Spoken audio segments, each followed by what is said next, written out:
Broadcasting live from WOYK's downtown York studios at Santander Stadium. This is York's local sports show, talking local sports on York's local sports station. Welcome to Game Day with GameTimePA on Sports Radio 1350 WOYK.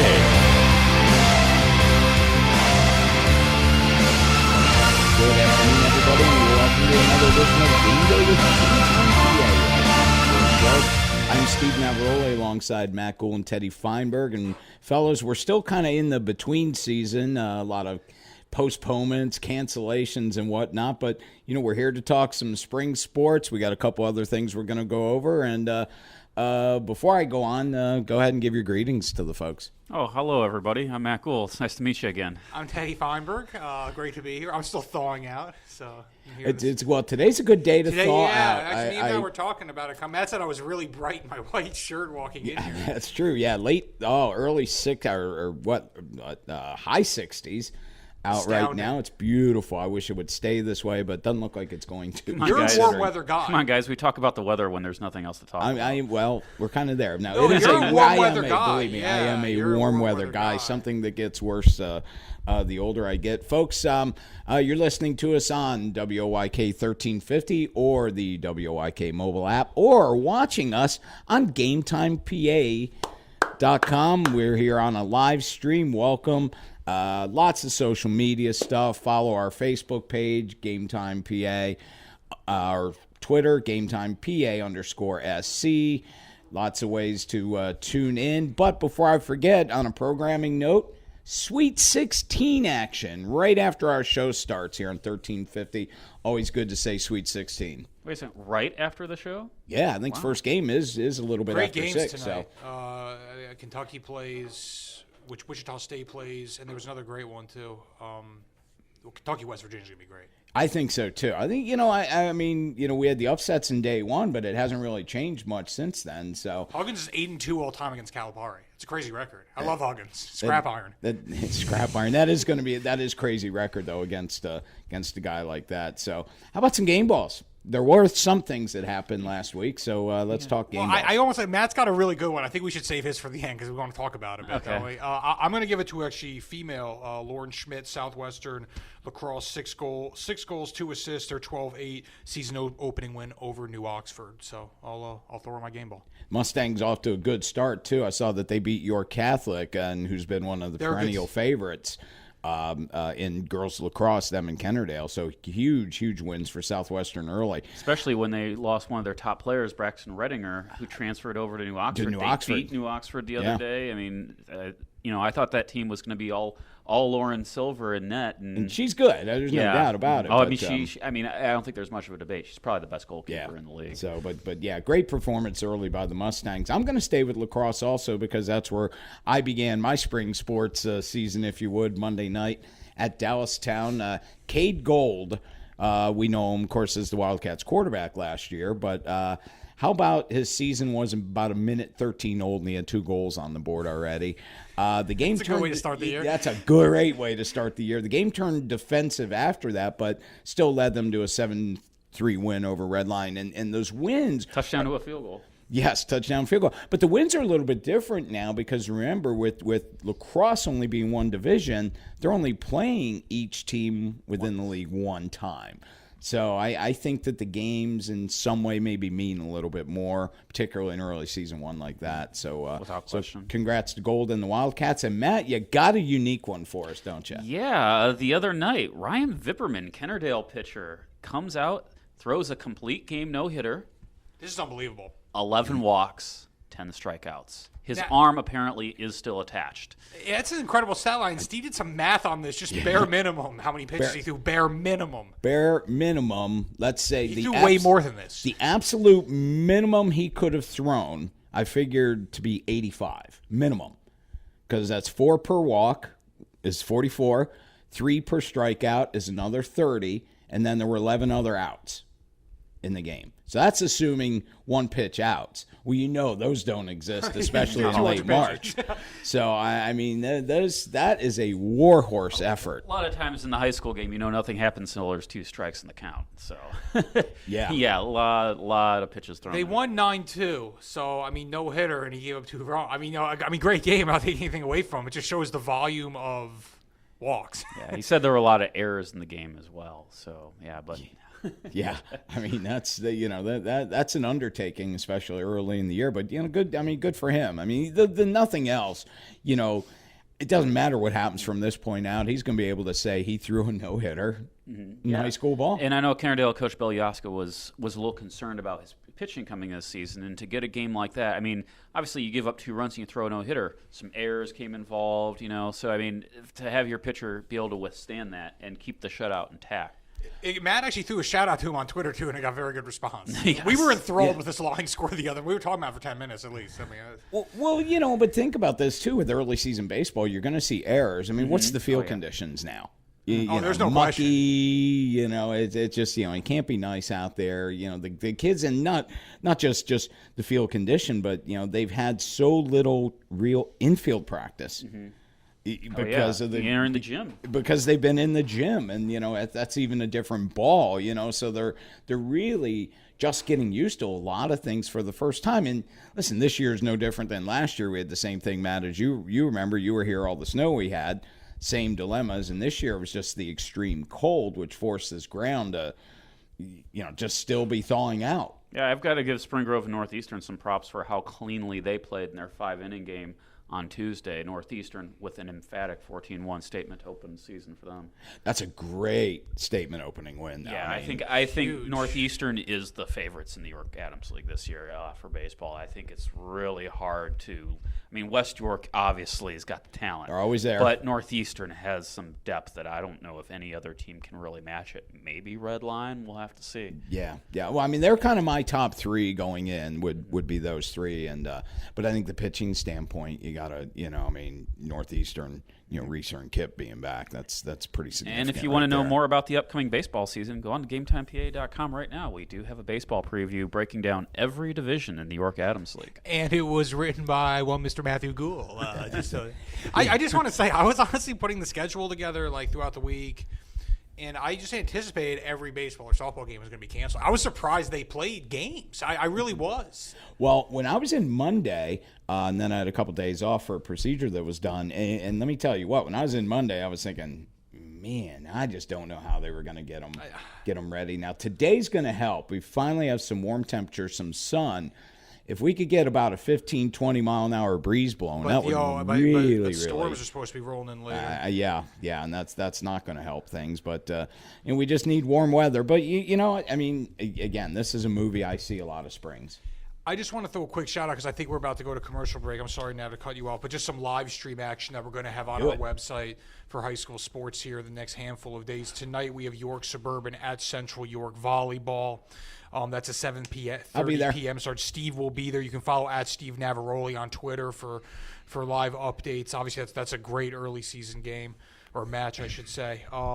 Tuesday, Thursday of next week, we also have some lacrosse action on our Game Time PA live stream. Central York at Susquehannock on Tuesday, March 31st. That's a 6 p.m. start in boys lacrosse. And then Thursday, April 2nd, Kennerdale at Susquehannock, another 6 p.m. start. That's girls lacrosse. Just want to give a shout-out to you all out there if you want to watch some live high school sports action before we hit our first commercial break of segment 1. Thanks, Teddy. Appreciate that. And it's a little bit different because, Matt, we've always been real big, obviously, football, basketball, but spring we don't have that key marquee sport, and I think it's really cool that we're kind of going to share that a little bit, with the live streams. Yeah, I'll be interested to see what the turnout is and the vibe with everybody who watches that stuff. Yep, exactly. Well, you get plenty of opportunity, and I'm sure we'll talk about it plenty. So we're going to go to a quick break here, but when we come back, we're going to talk a little bit of PIAA, things that, Matt, that you've heard, and that I think it's a great topic of discussion in a couple ways. So we'll return after this. You're listening to Game Day with GameTimePA here on Sports Radio 1350 WOYK. Get ready for winter now and save big on your heating oil or propane costs. Call today to schedule your first fill, and don't forget to ask our energy advisors about the right money-saving plan or budget to fit your lifestyle. Lock in your rate and protect your price all winter. Our price-protected customers save an average of $325 per year. Visit ShipleyEnergy.com or call 855-4SHIPLEY to schedule your next heating oil or propane delivery. Shipley Energy, energy for life. Hi, this is Wayne McCullough. Join me every Saturday morning at 9 a.m. for Central PA Game Day, right here on Sports Radio 1350 WOYK. Join us as we celebrate the best of local sports with your teams and your student athletes. Interviews with players and coaches and the high school scoreboard show every Saturday morning.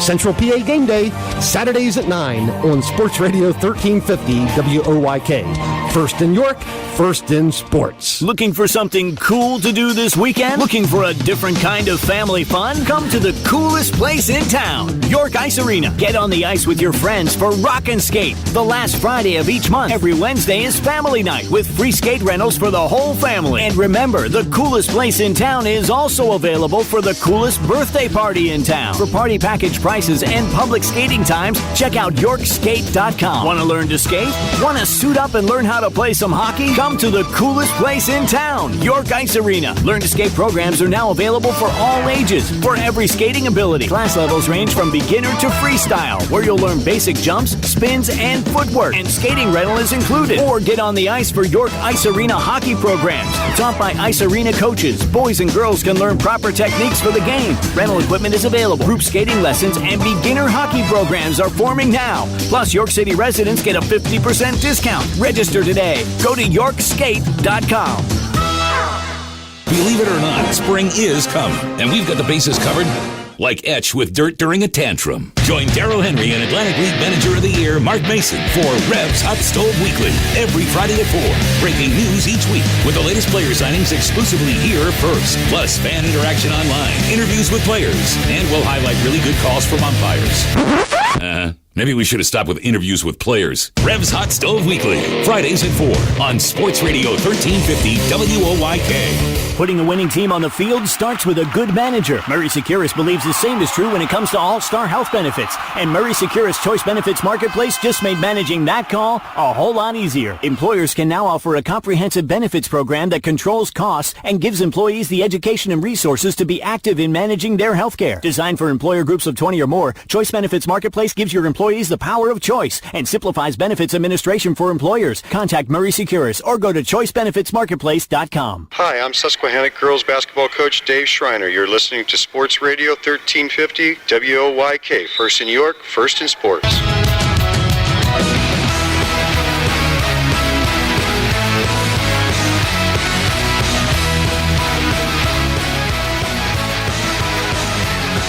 We're back on GameDay with GameTimePA.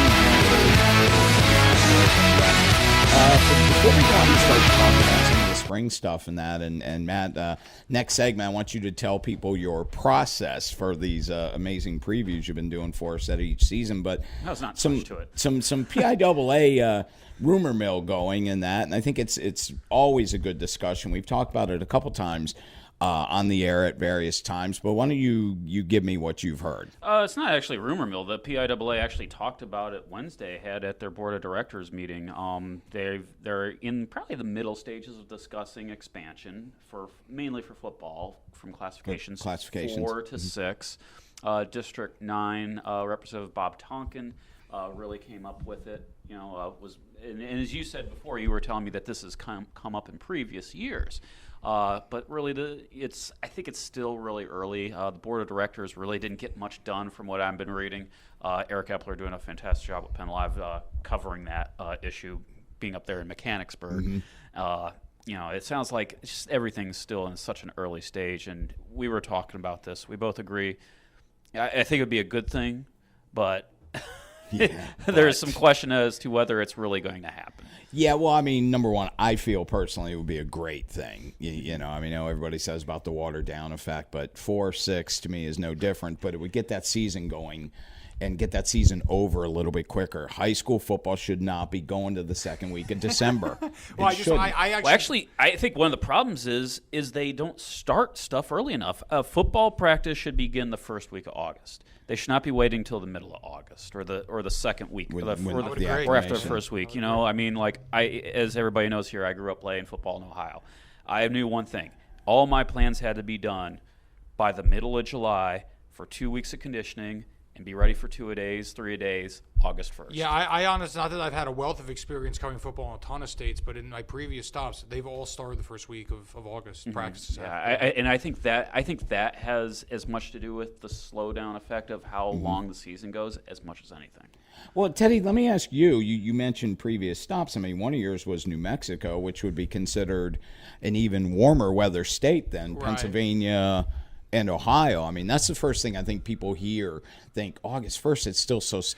I'll honestly say now. Well, what were you going to ask, Steve? I was just going to say, I mean, is this the way they did it in New Mexico, and what was the weather concerns with that? Well, it's funny because right when I came in here, just to give the listeners an idea, I brought up the watered down effect because in New Mexico they continued expanding leagues, and I couldn't stand it but there's not nearly as many teams there. See, here's a difference because then obviously Nav stepped in. He's like, yo, we have the definition of a log jam with just 4 classes. So the season ended. I think the state championship game was played. It was played the first weekend of December in NM. But again, we're talking about far fewer teams to sift through, far fewer.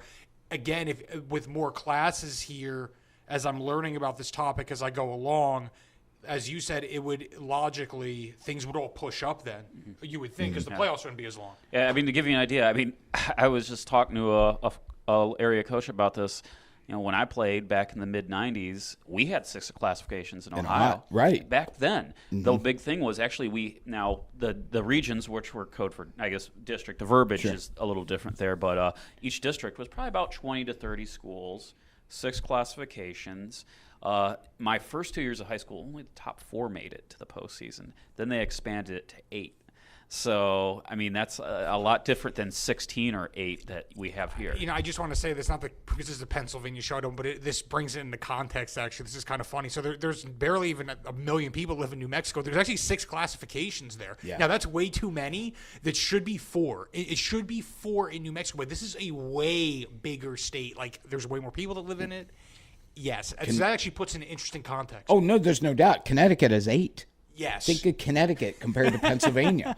Okay, and Matt, you said that you believe Ohio's actually going to 7 now? No, they have. They actually went to 7 a year or two ago to accommodate, because there are some schools that are just super big. And one of the big differences here is, at least in South Central Pennsylvania, the Catholic schools aren't really that big. McDevitt as a AAA is probably the biggest. You'd have to go to some of the schools in Philly, just like St. Joe's, I think, and like Pittsburgh Central Catholic, in those markets to find quad A size schools that are Catholic schools. In Ohio, the small private schools are usually your Christian schools, like your Christian School of Yorks. There's no such thing as a York Catholic in Ohio at its size. York Catholic, the equivalent school that I can think of, actually a rival what I grew up with, which was a lot like York Catholic, they were a AAA size school. So the Catholic schools are much bigger institutions there. So, I mean, 2 of the most Cleveland St. Edwards and St. Ignatius, they're 2 of the most storied programs in the nation. Those are quad A schools. So, and that's why they accommodated to have 7 divisions over there. So, I mean, we're still sitting here in Pennsylvania with 4. 4. We're behind the times. Well, yes, and here's in theory, I think it's phenomenal. I think it's a great idea. I'll believe it when I see it, and let me tell you why. I remember at least 8 years ago, and it could have been more than that, going to a PIAA meeting because the topic was classification expansion. And one of the district reps, might have been the guy from District 9, I don't remember this. District 9 is pushing it. Yeah. One of the district reps did this really comprehensive study. I can tell you when it was. It was 2006 because Redland made the state semifinals and played December 8th that year. They started their basketball season with 6 players. And they were a large AAA school. Oh, they actually still started their basketball season. They didn't push back any of their games. No, they couldn't. So they started the basketball season with 6 players, 6 varsity, because football was still going. And, okay, this is a problem. And they introduced it. And, again, one of the district reps did this comprehensive study saying, if we go to 6 classifications, this is when the season will be over. If we go to 5, this is when it'll be over. This is how our playoffs would look. And it was dynamic. It was well done. It was informative. And 2 districts looked at it like, no way. We have no interest in that. And there's a couple districts in the state that only care about football, the, quote, integrity of football. Football could run 27 weeks. They wouldn't care. And there are the holdups. And they will continue to hold up the PIAA. I just don't see them approving it. You can name them, Steve. It's District 7. It's District Pittsburgh. 7 is one of them, and I believe the other one's District 4 when you get up around that Mount Carmel, Southern Columbia area that football is king. There's no question about it. Well, okay, spell it out. Spell it out for me. The benefit in their eyes of having lesser districts. More emphasis on football. That to me, I don't see a logical reason other than they only care about football. But I don't understand why less means more emphasis, I guess. Well, you have to explain that to me. I don't understand. I think just the fact that you only have 4 classifications, that football runs till the middle of December. I got you. You know, it's more talk about football. It's a little more dragged out. It's more dragged out, and that is fine with them. And it also keeps up the prestige of winning an actual title. Bingo. That's, and that's a big thing. Does. But here, District 7, the Whitfield, is a group that had their own title for so many years. And their thing is, well, if you expand classifications, we'll just keep our own titles. We'll go back to doing our own thing. And no Pittsburgh representation in the state. Right. Well, if they want to be, you're saying essentially being like an independent. Yes, they were if before. If they want to be the like past. the South and succeed the Union, by all means, go to Pittsburgh. I mean, you know my feelings. On basically, we'll take our ball and go home. Yeah, a little bit. But and maybe I'm being unfair to them. I mean, but here's my dilemma though. Yeah, their basketball, they've had great success in basketball. Mm-hmm. Certainly, we see good wrestlers. I see good swimmers from District 7 when I'm at the state meet, and that they have other sports that are very good. Why are they so hung up on football? And there might be people out there listening going, "You guys are on crack because football is king." I mean, you got to remember. Listen, we're not just talking a high school issue. The NFL could put I'm convinced the NFL could have games on every night of the week, and people will watch. Well, and I'll even, and just because we're talking about on a larger scope, I mean, look at college football. All the conference realignment was driven by football, period. No one cared. I mean, look, I love Boise State in the Big East for crying no out loud. question. No question. And I look, honestly, I love men's college basketball. Like, I'm a basketball nut.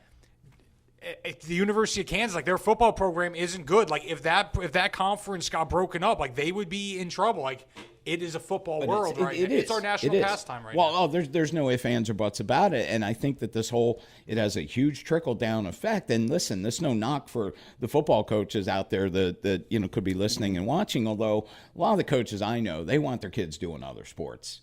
Yeah, they do. They want their football players playing. Oh, they support that? We were just talking about absolutely. Dallas Town's quarterback playing lacrosse. Exactly. I'm actually a little surprised by that. I'm a little surprised. Oh, no. I mean, I think a lot of them do. I mean, certainly there's always going to be a segment that don't. But, I'm somebody who believes in multiple sports. I support that. Yeah.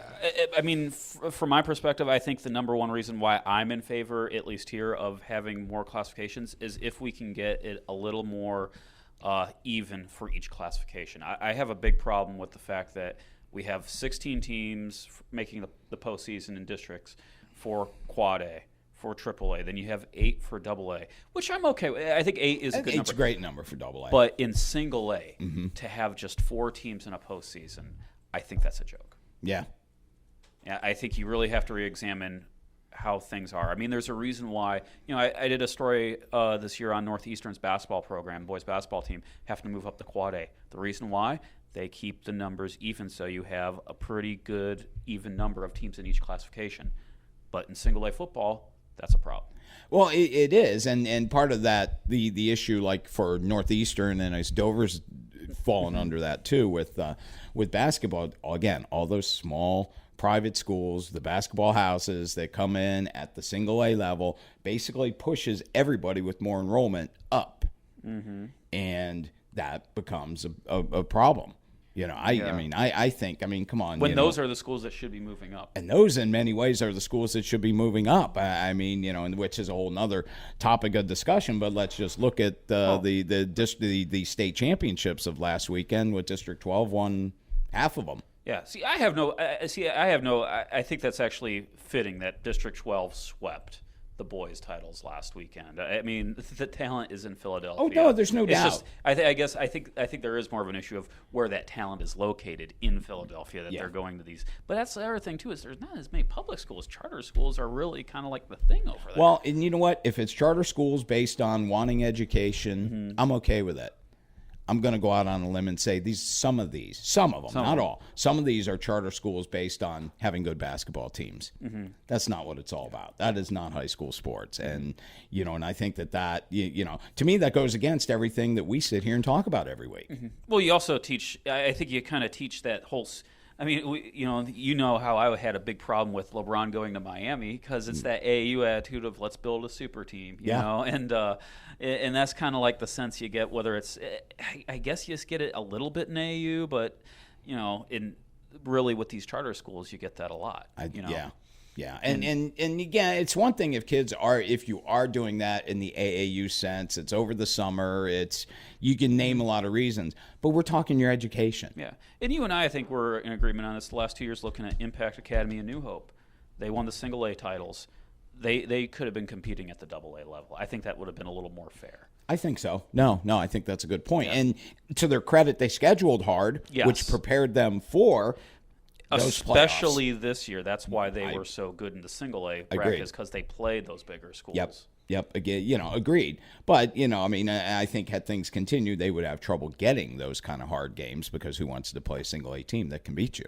Mm-hmm. So that would be another concern. But I want to throw one other thing while we're talking about this, because I just realized, and I haven't talked to the West York folks about this yet, but West York now has a hole in their schedule, because Pius X closed, or Pius X. I'm sorry, I've always called it the 10th. It was a 2-year gig, and this would have been the year. This would have been the year that West York was heading there. So I'm not sure how they're going to, approach that and what's going to happen. Honestly, that might be a good thing, because who wants to take a Saturday morning trip all the way there to play a day game? Yeah, 1 o'clock start. No lights, 1 o'clock start. You'd be leaving awfully early, and that's a drive. I covered a game there. I told you, William Penn had to play there one year because they had trouble getting their schedule filled. And here was Quad A William Penn going up to tiny single A Pius, and it was really interesting. And a lot of those kids, of course, are now dispersing throughout schools in District 11. That actually might be a blessing for West York, I think. It could be, but you don't want to find somebody else. But yeah, that's the key. It is a blessing as long as they can find somebody else. Yeah. But we sidetracked a little bit. I'm all for this expansion. I really am. And even if they said we're only going to do this in football, I'm okay with it. Oh yeah, just to head back home real quick. I said 6 classifications. It's football? Just football, because basketball still has 4 classifications. Right. You could almost support a basketball expansion, too, here because of all the privates and that. Although maybe that's a different topic of private versus public. I think it's more of a private versus public, and I firmly believe every private school should have to jump up a classification. Go up, and if you're a AAA, you're a Quad A. Now, if you're a Quad A private school, you know what? Hey, I think a lot of the good public schools can still compete with the good private schools at the Quad A level. Well, you would think, because if you're a AAA, let's use that example. If you are a true AAA private school, okay, you're going to have to play against, a Reading of 2,800 kids, or a North Allegheny, or a Parkland. There's some big Quad A's that I think you could definitely make that. Yeah, let's look at Roman Catholic, which won the Quad A state title this year. That's their first title. So it's not like they've been winning state titles left and right. Yeah. I think once you get to a point where a team is winning state titles every year at the Quad A level, then it would be an issue. But it's not in that case. Yep. Very interesting. All right, great job, guys. We're going to go to another break. When we come back, let's talk some spring previews and how Mr. Gould does his job. We'll be back after this. You're listening to Game Day with GameTimePA. Hey athletes, does the winter weather dampen your sports training? It doesn't have to. Take your game inside at Backyard University. York's spectacular indoor sports training facility, right at home in your backyard. Located inside Fairmont Gym at 201 South Charles Street in Red Lion, Backyard University is a beautiful, state-of-the-art indoor complex for all of your sport needs. Featuring a complete baseball and softball training complex with batting cages, pitching tunnels, and a turf field for the entire team, Backyard hosts camps, clinics, and competitive youth travel teams to play in the region's top tournaments. Join York Revolution greats Jason Espedo, Daryl Harang, and Corey Thurman for one-on-one training. And take your speed and agility to a whole new level with professional trainer David Brixius from Explosive Sports Performance. Play your game year-round at Backyard University, right at home in your backyard. Visit online at backyard-university.com. Hi, I'm Daryl Henry. Join Scott Geis and me every Monday at 4 for your College Spartan Sports Weekly, right here on Sports Radio 1350 WOYK. Each week, we bring you the latest in Spartan sports, featuring guest appearances from coaches and student athletes. York's home teams play on York's home for local sports. Spartan Sports Weekly, Mondays at 4 on Sports Radio 1350 WOYK. First in York, first in sports. Hey Revs fans, Swing into Spring have bundles of savings at the York Revolution. The Swing into Spring ticket plan gets you 6 field box seats in the game of your choice, 2 parking passes, plus admission for 2 to take live batting practice on the field at 2:30 for the Revs' 5 p.m. game against Long Island on Sunday, April 26th. Swing into Spring with the York Revolution. Save when you shop at the Apple Chevrolet ticket office by phone at 717-801-HITS or online at yorkrevolution.com. Security in life isn't something you just wish for. You build it with a strong financial plan. Start with Northwestern Mutual. Together, we'll design a disciplined and balanced approach to financial security because reaching your goals is something we both want to work toward. To learn more, contact me, Dan McGarry, at my office on the Square in York. Look for the blue awnings. Who's helping you build your financial future? The Northwestern Mutual Life Insurance Company, Milwaukee, Wisconsin. This is the Dan Patrick Show. He's a great, great man. Was Muhammad Ali a thug? He was colorful, controversial. But this is a guy who did something before anybody else did it. And we were okay with it. A lot of us were okay because of how Ali looked. Handsome, well-spoken, and poetry. There was charisma to it. Richard Sherman just came out of a game and started yelling right in our face. Dan Patrick. On Sports Radio 1350 WOYK. Hi, I'm York High Boys basketball coach Troy Sowers. You're listening to Sports Radio 1350 WOYK. First in York, first in sports.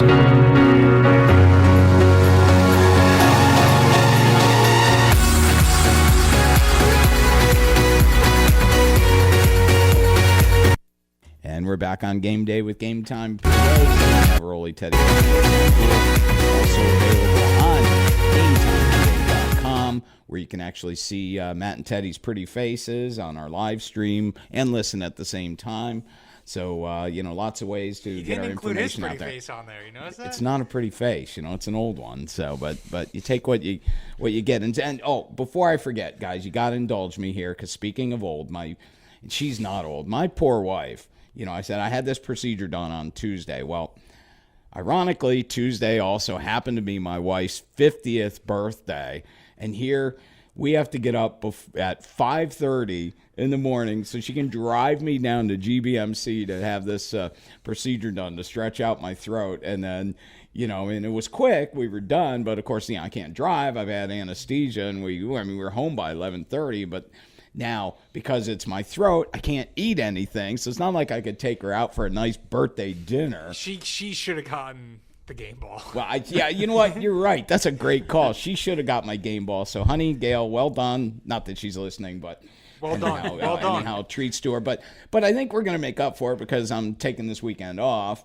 And we'll probably go out and get something to eat tomorrow night. And I believe her sister and brother-in-law are taking us out Saturday night. So cool. We'll make up for it. And I'll be really ready to eat heartily by then, although well I'm done, not doing Gail. too bad now. So, now the poor track people at the Herb Schmidt relays have to miss one of us. Yeah. Because we can't go everywhere this weekend. Well, no, and I took the weekend off, so between that and the Bobcat, it was great. It was a tough weekend to take off because of it, but well, those are the things that happen. So great spring sports. Matt, you're putting the previews out as you've done in years past and seasons past, certainly, but give me a little bit of how you put these together, because you and I kind of overlook, and we do get some help from Zach and certainly Brandon in Hanover, but you and I kind of overlook this 23-team league in all these sports, spring especially with 8 of these sports. Just give me a rundown on this. Well, what we do is before every season, we always send out questionnaires to the coaches,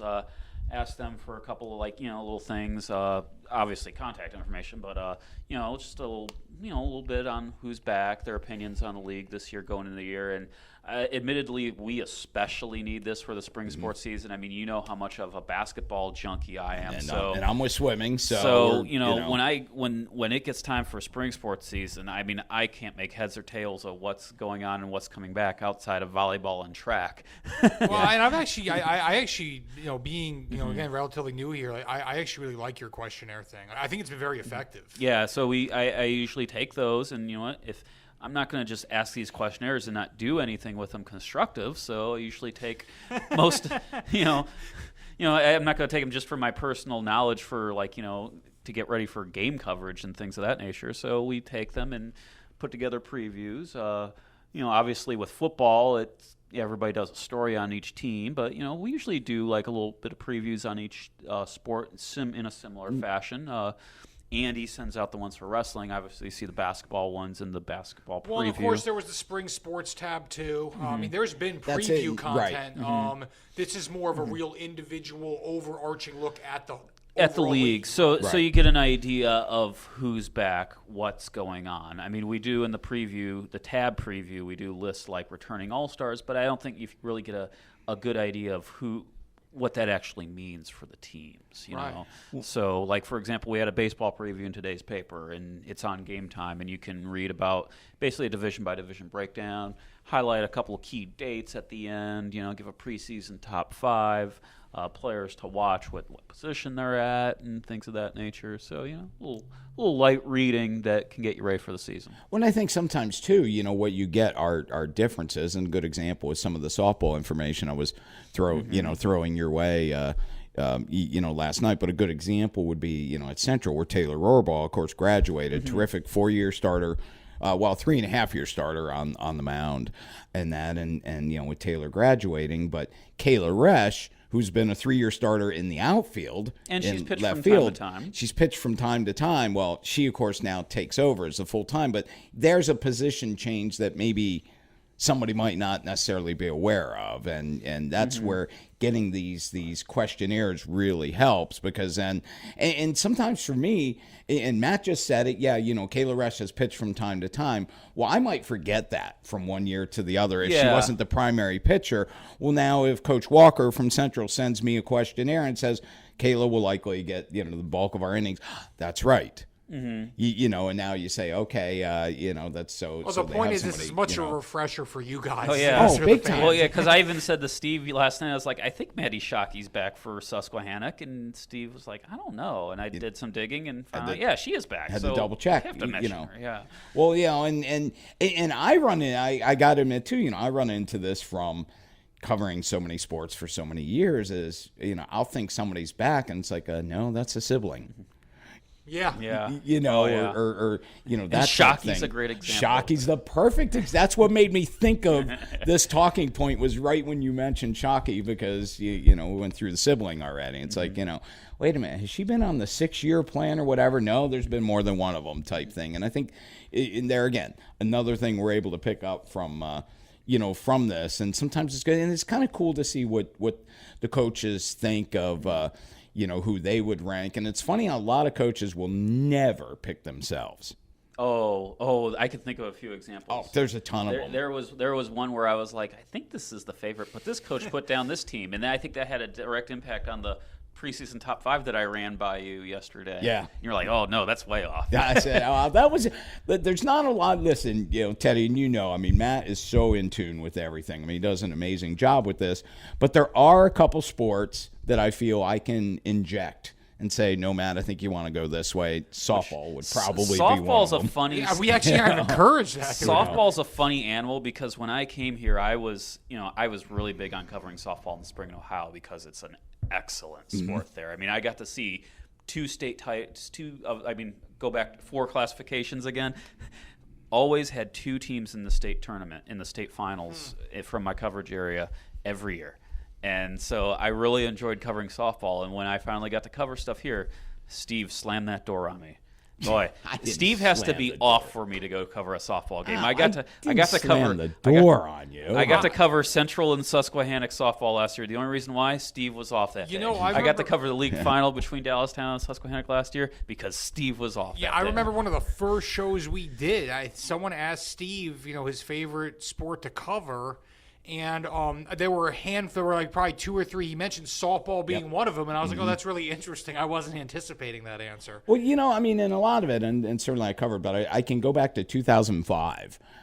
Central won the district softball title, and it was kind of unforeseen. They were like a 9 seed or something, and they beat the number 1 in the second round of districts and that. And I covered all 4 of those games, and now all of a sudden you become a different part of the sport when you spend that much time around it. And then then the next year I'm out more. And then 2007 and 2008 Susquehannock wins the state title in AAA, both those. So you experience that. 2009 Central made, I believe, the state semifinals, and so when you get around it more, and the sport has just gotten better and better. And I got to give a shout out to our baseball teams and baseball players, because as much as I go on and on about Ohio and my Buckeyes and this and that, baseball is much more enjoyable to cover here than it is in Ohio.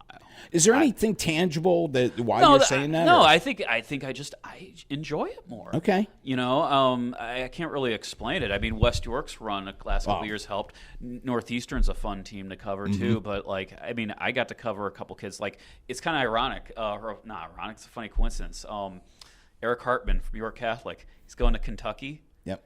All right, so he's the most recent Division I player, not counting Brett Kinnaman that I got to cover in baseball. The first Division I baseball player I got to cover, a kid named Anton DeJesus, went to Kentucky. Is that right? Yeah. Oh my gosh, that is funny when you look at it that way. I learned a couple things actually reading Matt's previews. What have we learned? A few things. Spring Grove new coach.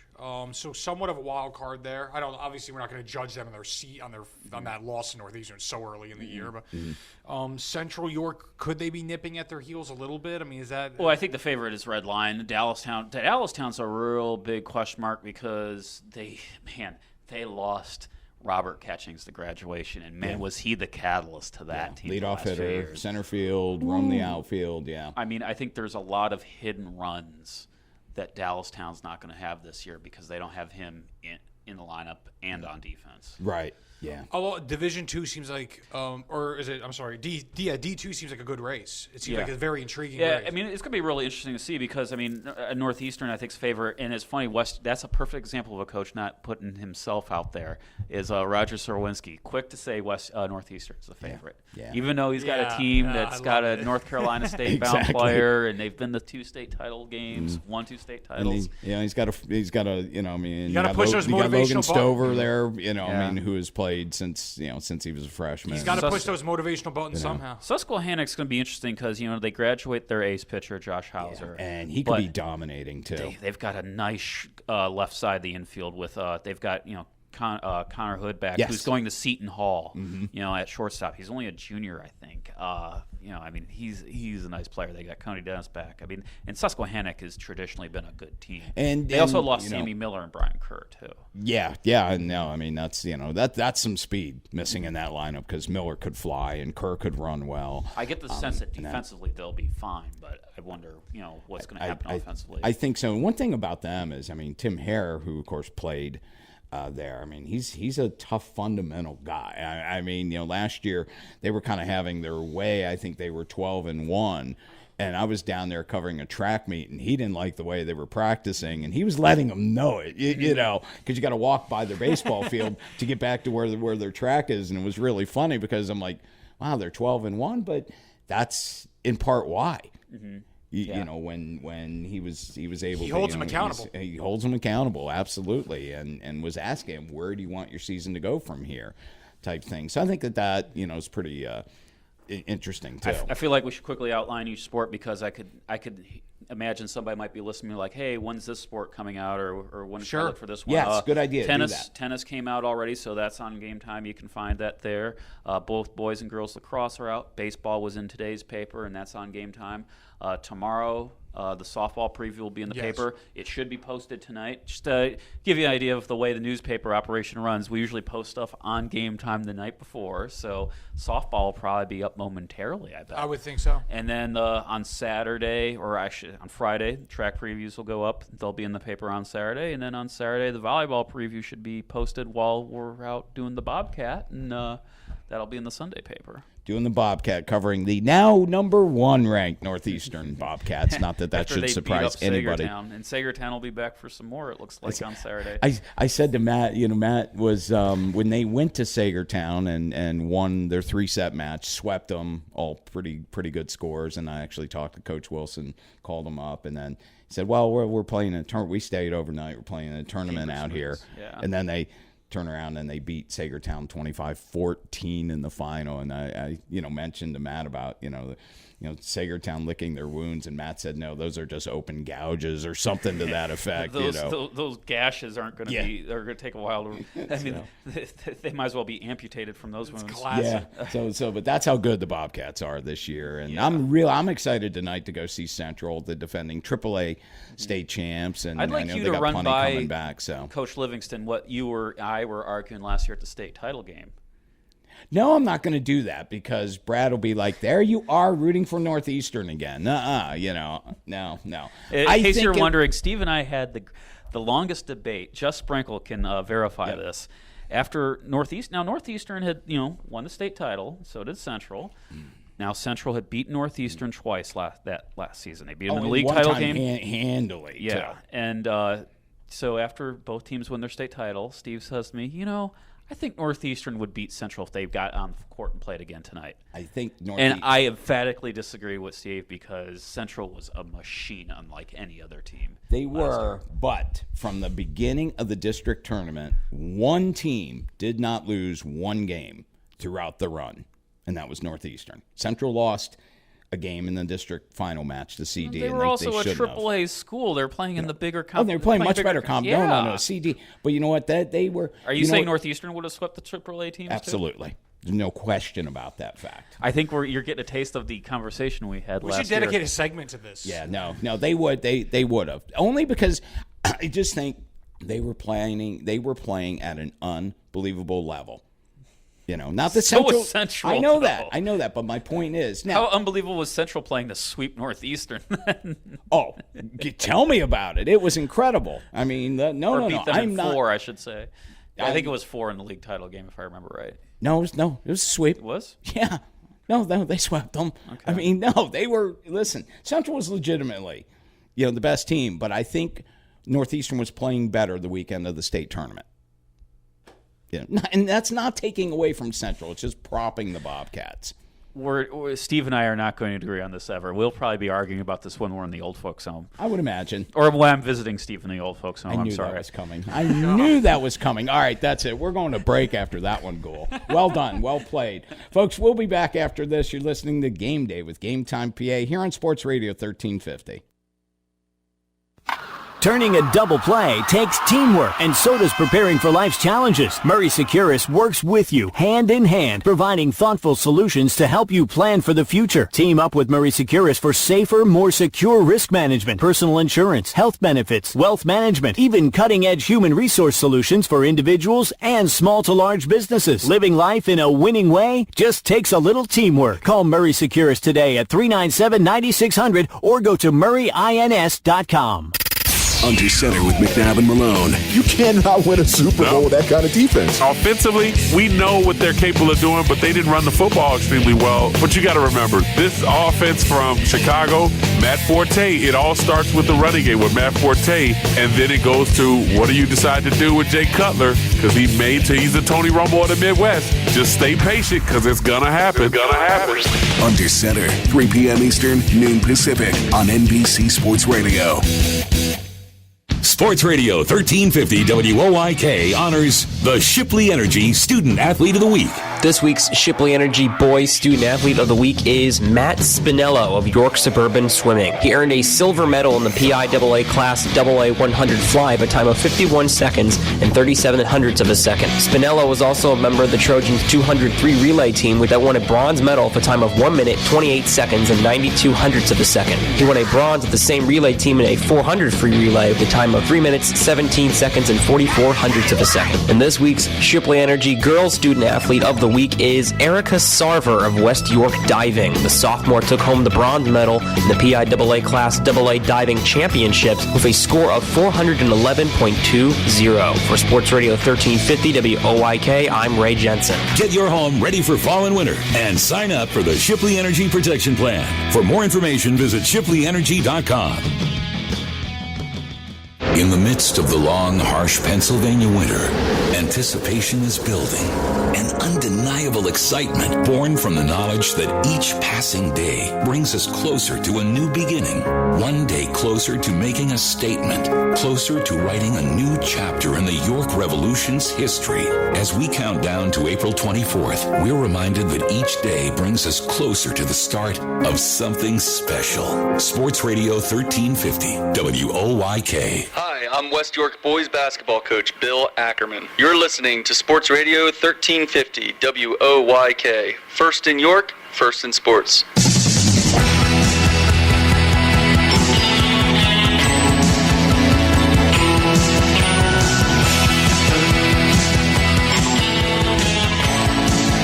And we're back on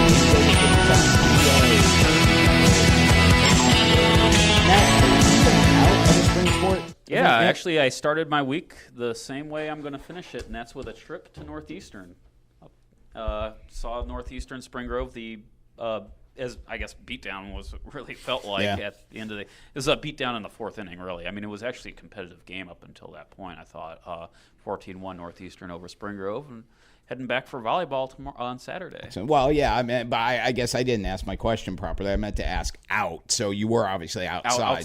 Outside, yes, yeah. How was it? It was funny. It was one of those typical, like, where you get out and you're like, oh, it's not that bad.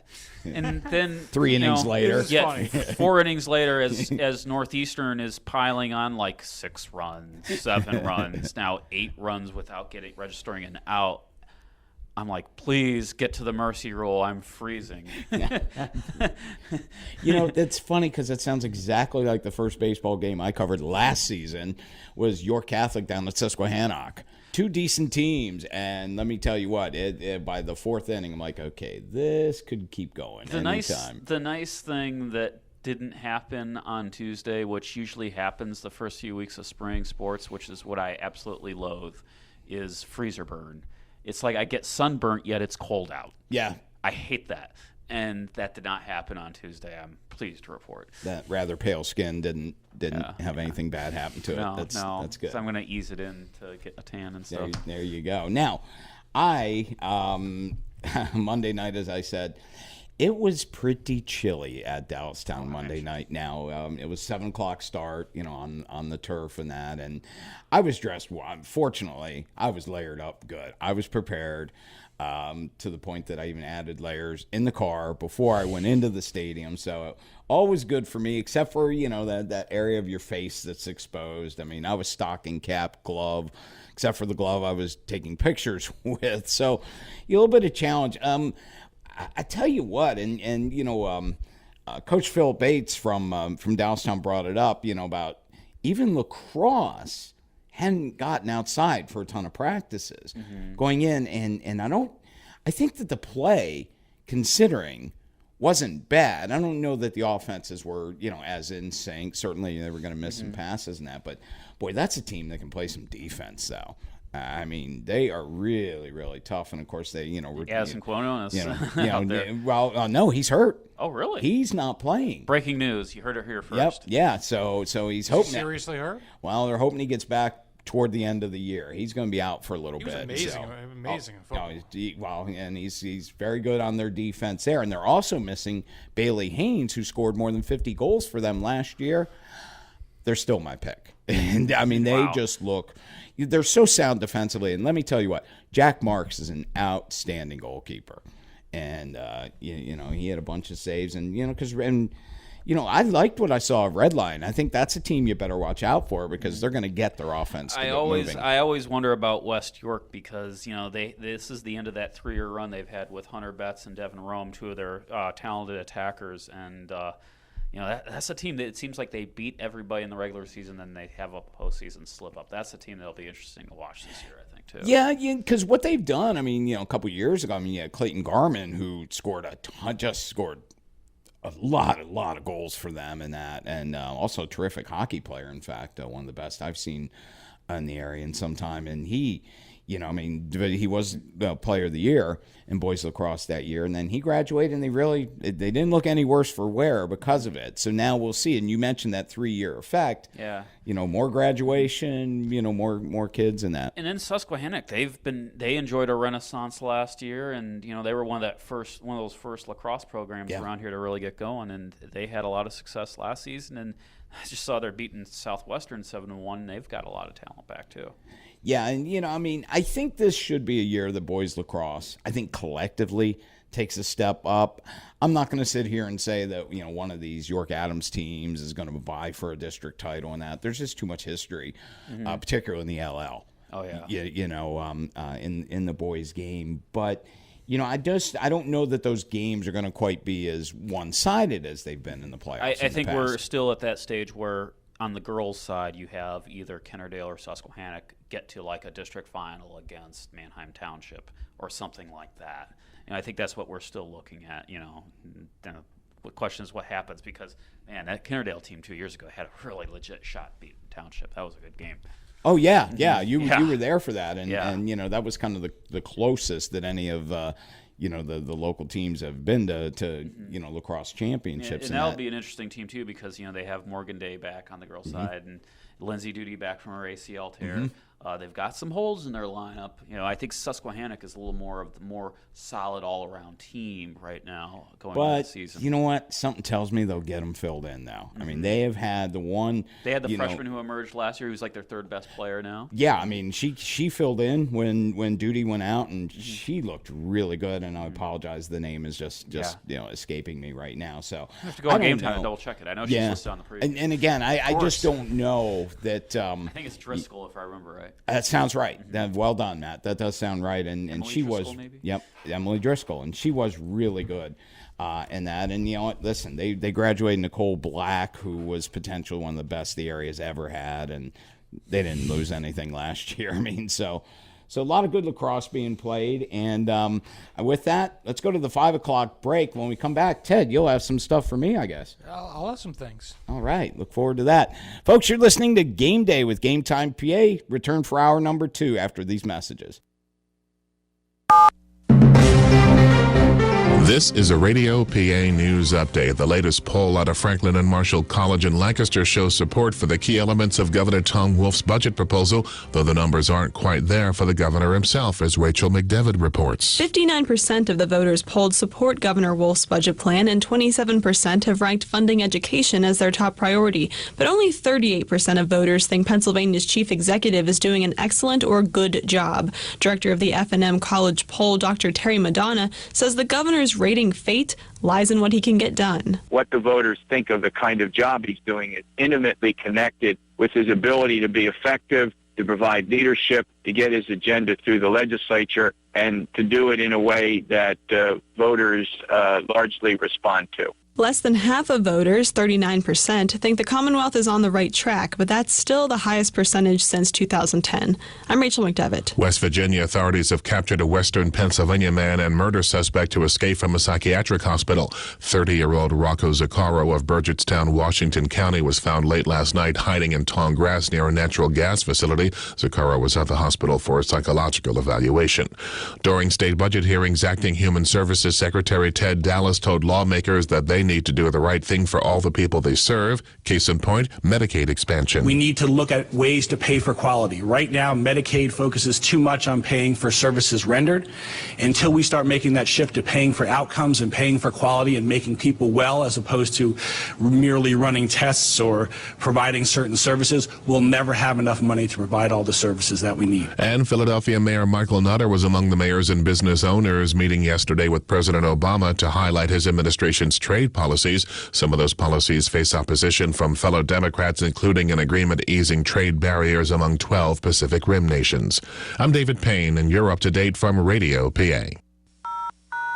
Well, we've made it through another winter. Time to get outside and soak up some of nature's sunny vitamin D. And that can only mean one thing. It's springtime in Gettysburg, Pennsylvania. Time to relax in the sun as you enjoy a bike tour of the battlefield on a warm, beautiful day. Time to dust off the clubs and hit the links. Time to reconnect with good friends over a glass of locally handcrafted wine. Now this is what weekends were invented for. Visit DestinationGettysburg.com to plan your springtime experience. And you thought we were just history.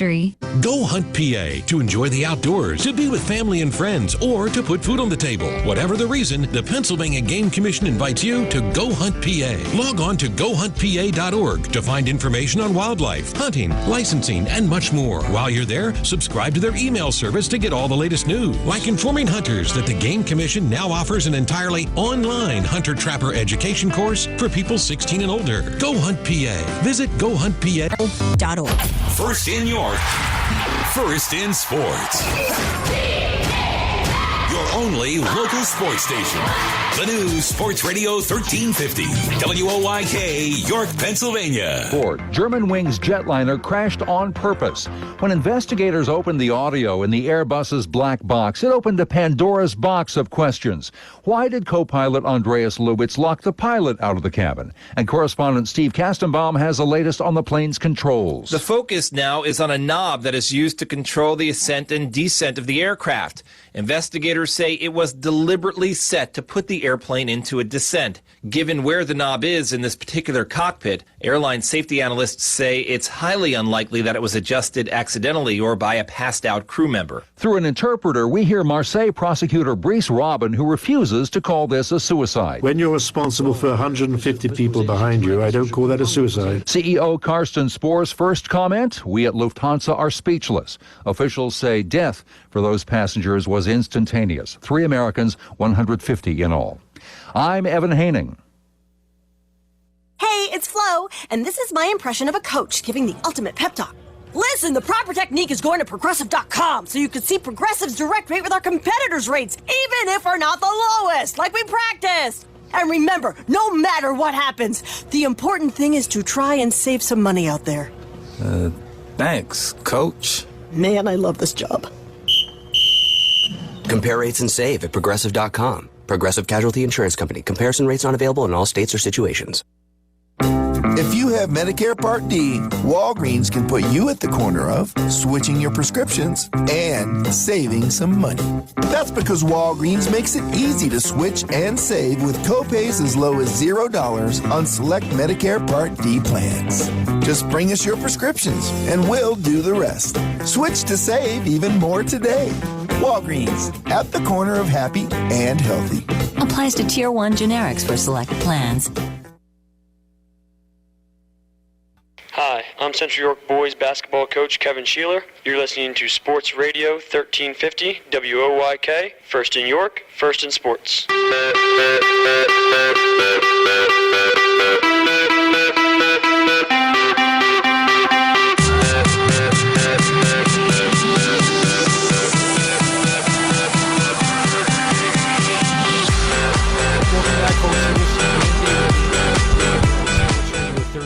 WOYK. I am Teddy Feinberg, joined by host Steve Navaroli, and of course, Matt Gould. We are here talking high school sports all the way up until 6 p.m. We start at 4. We're here every single Thursday, 4 to 6 p.m. on this wonderful station. You can also watch us on our live stream at GameTimePA.com, where you can actually see us in action. Unless there's a national holiday. We wouldn't be here if there's a national holiday. That's a very good point. I don't think we were here for Thanksgiving or Christmas. We were. Those fell on Thursdays. It's a very good point. National holidays are off the board. Yeah. I actually am bringing the program back in because we do our Uncle Steve segment where we obviously, I don't know, we kind of quiz. We ask opinion questions of Steve Navaroli, longtime sports writer for Game Time and the Daily Record. And, of course, Matt can chime in as well. So this is always a fun segment for all of us. Brandon Stoneberg typically carries the load here, but Brandon didn't join us this week. So I'm carrying the load right now. Steve, I want to just start out by asking, obviously, baseball season. We have a couple fantasy baseball leagues we're talking about. Your ideal batting order in a baseball lineup. What are the key ingredients for you, 1 through 9? See, because, and even as a, well-known, I grew up suburban Detroit. I'm a huge Tigers fan and that. But I love the National League game. I want a speedy base stealer leading off. Okay, this is why I asked. Yep, I want a base stealer leading off. I want a guy that can bunt or hit and run hitting second. Then you give me some pop 3, 4, and 5. I like pop. Yeah, I know you do. Yeah.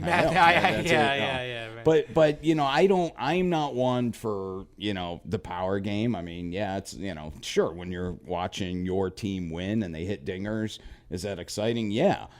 I love the stolen. I love the speed aspect of the game. Sure. And so I want a base stealer up. You feel like obviously, it's that aspect of the game's obviously declined, at least on the professional ranks over the years. Have you seen it come back in recent years at all? You know what? I think it has a little bit. Obviously, with the there's less guys roided up. Thank goodness the game is better because of it, I think. And I think some teams have had to remember how to manufacture runs. I mean, we had, Matt, what do you think, 10 years that nobody had to manufacture runs? Mm-hmm. Yeah. And I think since, the last couple it's been, and let's face it, now there's a lot of dominating pitchers that if you don't manufacture a run against them, you ain't getting one. You're not getting one. You're not getting two. Right. If you get one, you're not getting two.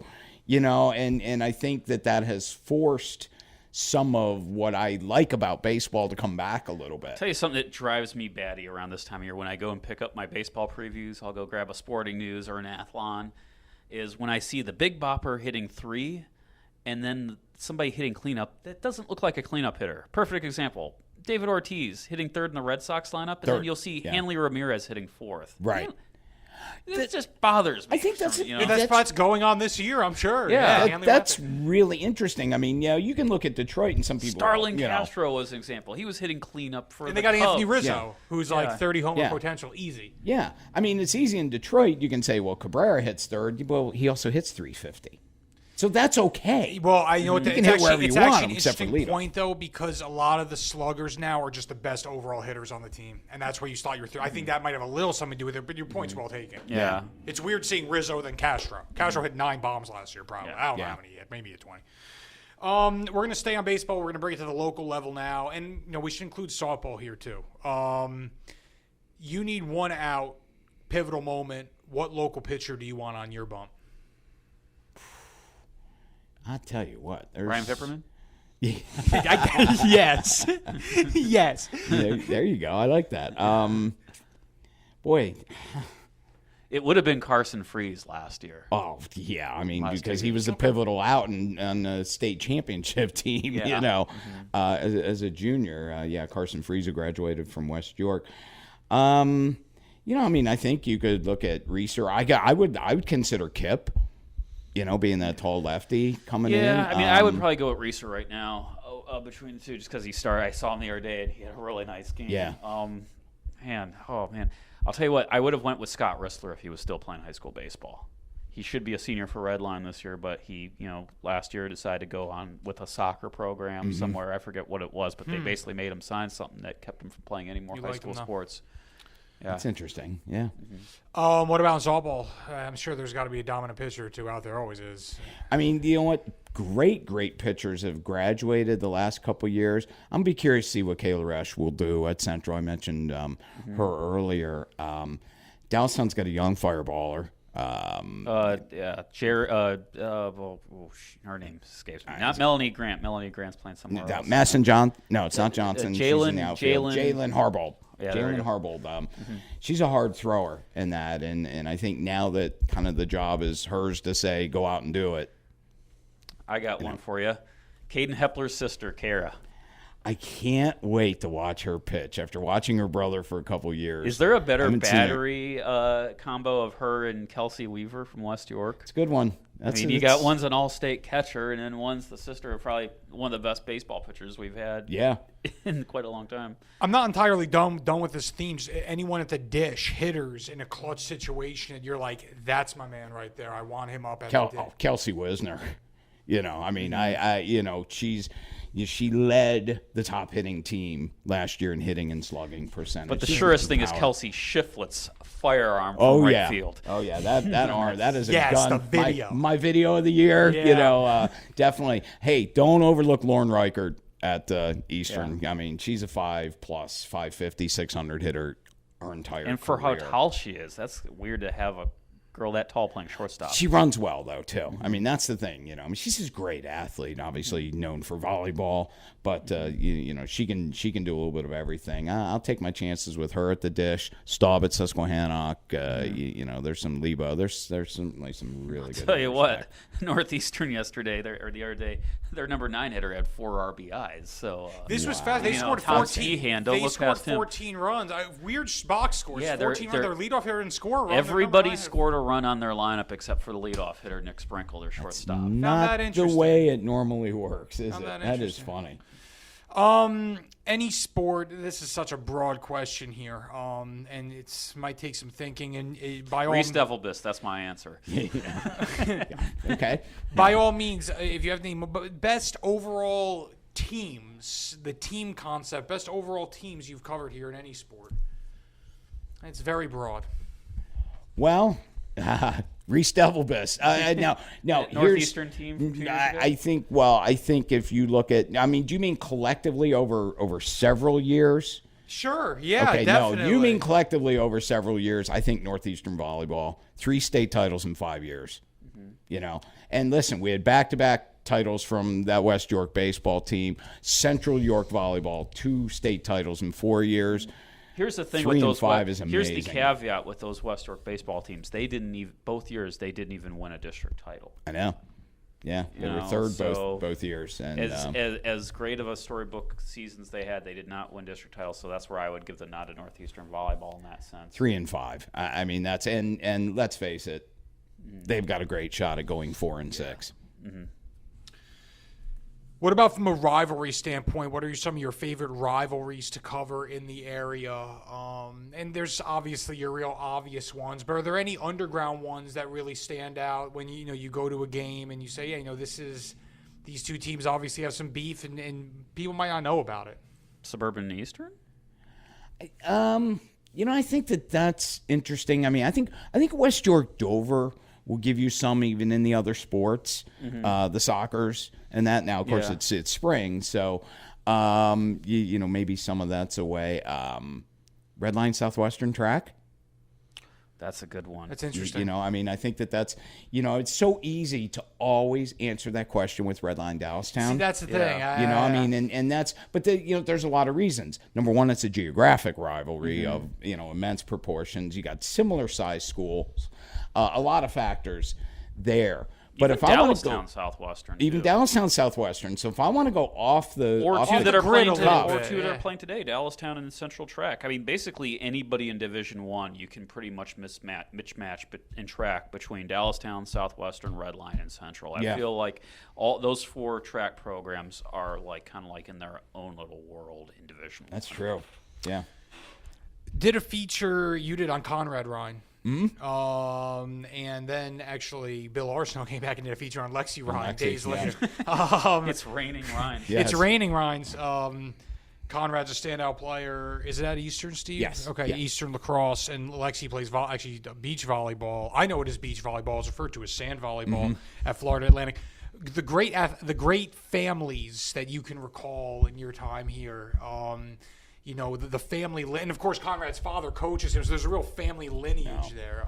Well, family lineage. His oldest sister, Kelly, was one of the best volleyball players in the area, but just a dynamic basketball player.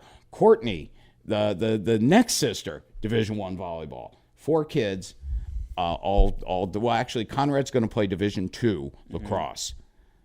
Yeah. 3 girls all went Division I, and he's going Division II in sports.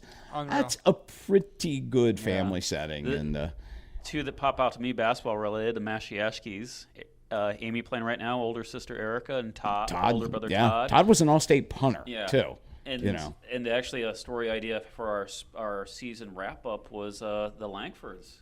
Carrie's playing right now. Her dad and both her uncles played. Yeah. Mm-hmm. And her, I guess it was her cousin, Nate, was a good player. Mm-hmm. Oh, yeah. Too.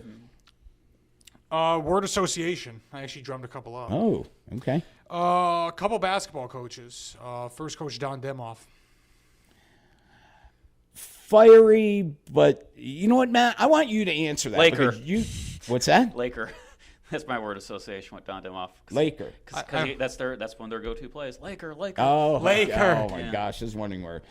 I mean, Fiery's the obvious with him, but I think he's a much more subdued person than people give him credit for. I want to be the first one to say this. I've heard about Coach Demoff. I've never met Coach Demoff. I'm not trying to pass judgment. Misunderstood. I mean, could that be used? Is that... I think it's the game. It's the situation of the game that will bring out the fire, bring out the dragon. Yeah, but that's kind of it's as much his communication style. Mm-hmm. Very good coach. Very good coach. And believe me, I listen, my best Dimmy story would be state tournament, I don't know, 9 years ago or so. The game was at Dallastown, and there was a reporter. They were playing against a team from District 11. Okay. And there was a reporter from District 11 that came down to cover, the team.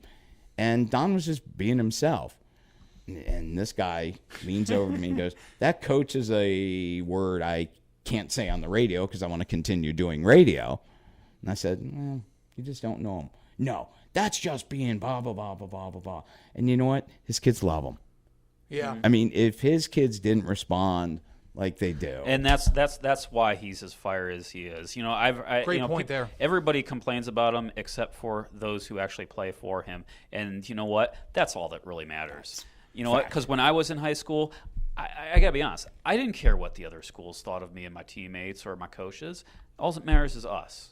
It's a us against the world mentality. I'll also say this: in my experience, the coaches that were hardest on me, some of the coaches that maybe I didn't even love playing for, I actually look back now and realize they made the biggest difference in my life. Mm-hmm. Well, yeah, and I can confidently say that. And the thing that is, we're talking high school athletes now. Listen, would I be that way with 11 and 12? I don't know. I yell at my 11 and 12-year-old hocky kids, but it's a little bit different atmosphere. And I think it should be treated differently. So, but high school, I mean that's part of it. My hardest coach was my first coach in 7th grade, 8th grade football, basketball. He coached us up to our freshman year. I never had a better coach. That's what I'm saying. And he was from the Army, and he had that Army attitude with us. I mean, I can think of him counting down our push-ups. I mean, you look back and say, he made me a better player. Yeah. We're gonna throw another guy, Kevin Bankos. Class. Bright shirts. He is good with the shirts. I like Matt's answers. Laker and bright shirts. And even at the All-Star game on Sunday, he actually wasn't dressed up. He was wearing a warm basketball jumpsuit, but it was like a really bright pine green. Yeah. It wasn't even a York Catholic green. It was like a ballyhoo green. Yeah. If that's a ballyhoo color, I don't know. I don't know of a classier individual than Kevin Bankos. Again, very limited experience. Yes. Never met Coach Bankos. I judging from their games, particularly in the tournament play, really good coach. There were some games they were really on the ropes. Clearly, the Bullseye was on their back and they won. I was like, yeah, you know what? That's coaching. Well, you don't win 10 district titles without straight. I guess obvious. The captain obvious right here. Yeah. I'm gonna throw a swimming coach at you, Steve. Dick Geyer. Legendary. Okay. I mean, for every reason. I mean, but gregarious. Knew the sport, knew how to reach kids despite a really significant generational gap when you do it 41 years. Awesome. But an absolute legend. What about their swimming program in general, York Suburban? keeps on going. I mean, they just won the district girls championship in AA. Coach Craig Brennan, who swam for Coach Geyer, Craig has done an unbelievable job because let me tell you what, those are shoes I'm not sure I would want to fill. And Matt, you and I think have touched on this a little bit. Filling the shoes of a legend. I mean, how Central's next football coach going to feel type thing. I mean, when you have, that coach of 30 to 40 years, how do you, and Geyer won 3 straight state titles with the Suburban boys, but Craig has done an unbelievable job, and he does it differently. And that's key. You can't try to be that person. They've got some coaches there who are just embedded there. I mean, you got Coach Geyer, you got Coach Dan Van Howe with the Coach distance. Wick. Yeah, how long's Wick been doing it? Wickenheiser's been there with Trek for I don't know how long. And I got to give a shout out to a coach who hasn't been there as long, but he's a Central guy or a Suburban guy, Dustin Bakel. He listens all the time. To replace someone like that, you really have to be secure. I mean, you have to be self-secured. You know what I mean? You can't be an insecure person stepping in there because, like Steve said, you got to be your own. You got to be your own person. Still got to do it. You got to do it. West York baseball tradition. I mean, that's the first thing I think of. I mean, and Rogers built. What was always a traditional school, but Rogers done camo hat. Job. It's just been ingrained in my. I love Matt's answers because they were over at Northeastern the other day, and I saw Coach Serwinski sitting there with a couple players, and I think he was charting the game, and the first thing I saw was a West York camo hat. Yeah. So I thought they were turning into the Padres for a second. And then we're going to sign off with a couple Detroit-related ones for Uncle Steve. Brad Ausmus, second-year manager for the Tigers. Bullpen question mark, and meaning how he uses it. Very good. You know what? Very fair answer. Team has Justin Verlander. They add David Price, and he's complaining about the bullpen. Yeah. Well, but last year's playoffs with Annabelle Sanchez game 2. Well, true. Spoiled, yes, but he totally blew that series against Baltimore. Baltimore shouldn't have beat them. Sorry, Orioles fans. They definitely I'll say this confidently. Baltimore's a great team. they shouldn't have swept them. No. That really bothered me. Well, they wouldn't have if Price would have left Sanchez. If he would have left, if Ausmus would have left Annabelle Sanchez in game 2. Classically, they took Chamberlain out of the game after he got roughed up and the O's fans game was standing up. All right, last one. Joe Louis Arena. Ooh. You know what? I've never been there. Growing up in suburban Detroit, I saw hockey games at the old Olympia. Scrap iron. Yes, but Joe Louis Arena opened up in 1979. I moved to Pennsylvania in 1979, so obviously it's a dump. Well, it's one of the older arenas. Like you and I were talking about the arena in Uniondale a little bit the other night. It's it's almost scary because let's look at the days of the Olympia, Chicago Stadium, the Boston Garden. These were arenas used for 60 years. Well, now they're 30-year-old arenas, and we're going, oh, what a dump. I know. It's kind of sad. Memories of Joe Louis Arena. You covered something there, didn't you? No, I just remember seeing them throw octopus onto the ice. Of course. And then I remember they'll do Undertaker beat Hulk Hogan at Survivor Series for the WWF title one time. Matt just ruined the segment totally with that. Well, honestly, I did not know they had a Survivor Series. John Buffone would have appreciated that reference. I didn't know they had a Survivor Series of Joe Louis. Thanks, Matt. Mm-hmm. Kaboom. That was our Uncle Steve segment on March 26th, 2015. All right, folks. Hey, thanks for listening. We will be back very shortly and pick up where we left off. The new Wyndham Garden York, formerly the Holiday Inn by the West Manchester Mall, has been fully renovated and remodeled. With 177 upgraded guest rooms, over 16,000 square feet of meeting space, 2 large ballrooms, indoor and outdoor pools, a much larger fitness center, a new business center, and free Wi-Fi throughout. The new Fender's Grill and Pub features American cuisine in a casual atmosphere using local meats, produce, wine, and craft beers. The new Wyndham Garden, 2000 Loucks Road in York. Stop in or call us at 846-9500. Get ready for winter now and save big on your heating oil or propane costs. Call today to schedule your first fill, and don't forget to ask our energy advisors about the right money-saving plan or budget to fit your lifestyle. Lock in your rate and protect your price all winter. Our price-protected customers save an average of $325 per year. Visit ShipleyEnergy.com or call 855-4SHIPLEY to schedule your next heating oil or propane delivery. Shipley Energy, energy for life. Looking for something cool to do this weekend? Looking for a different kind of family fun? Come to the coolest place in town, York Ice Arena. Get on the ice with your friends for Rock and Skate. The last Friday of each month. Every Wednesday is family night with free skate rentals for the whole family. And remember, the coolest place in town is also available for the coolest birthday party in town. For party package prices and public skating times, check out YorkSkate.com. Want to learn to skate? Want to suit up and learn how to play some hockey? Come to the coolest place in town, York Ice Arena. Learn to skate programs are now available for all ages, for every skating ability. Class levels range from beginner to freestyle, where you'll learn basic jumps, spins, and footwork. And skating rental is included. Or get on the ice for York Ice Arena hockey programs. Taught by Ice Arena coaches, boys and girls can learn proper techniques for the game. Rental equipment is available. Group skating lessons and beginner hockey programs are forming now. Plus, York City residents get a 50% discount. Register today. Go to YorkSkate.com. Believe it or not, spring is coming, and we've got the bases covered like Etch with dirt during a tantrum. Join Darryl Henry and Atlantic League Manager of the Year Mark Mason for Revs Hot Stove Weekly, every Friday at 4. Breaking news each week with the latest player signings exclusively here first. Plus fan interaction online, interviews with players, and we'll highlight really good calls from umpires. Maybe we should have stopped with interviews with players. Revs Hot Stove Weekly, Fridays at 4 on Sports Radio 1350 WOYK. Hi, I'm West York girls basketball coach Darryl Wilbison. You're listening to Sports Radio 1350 WOYK. First in York, first in sports.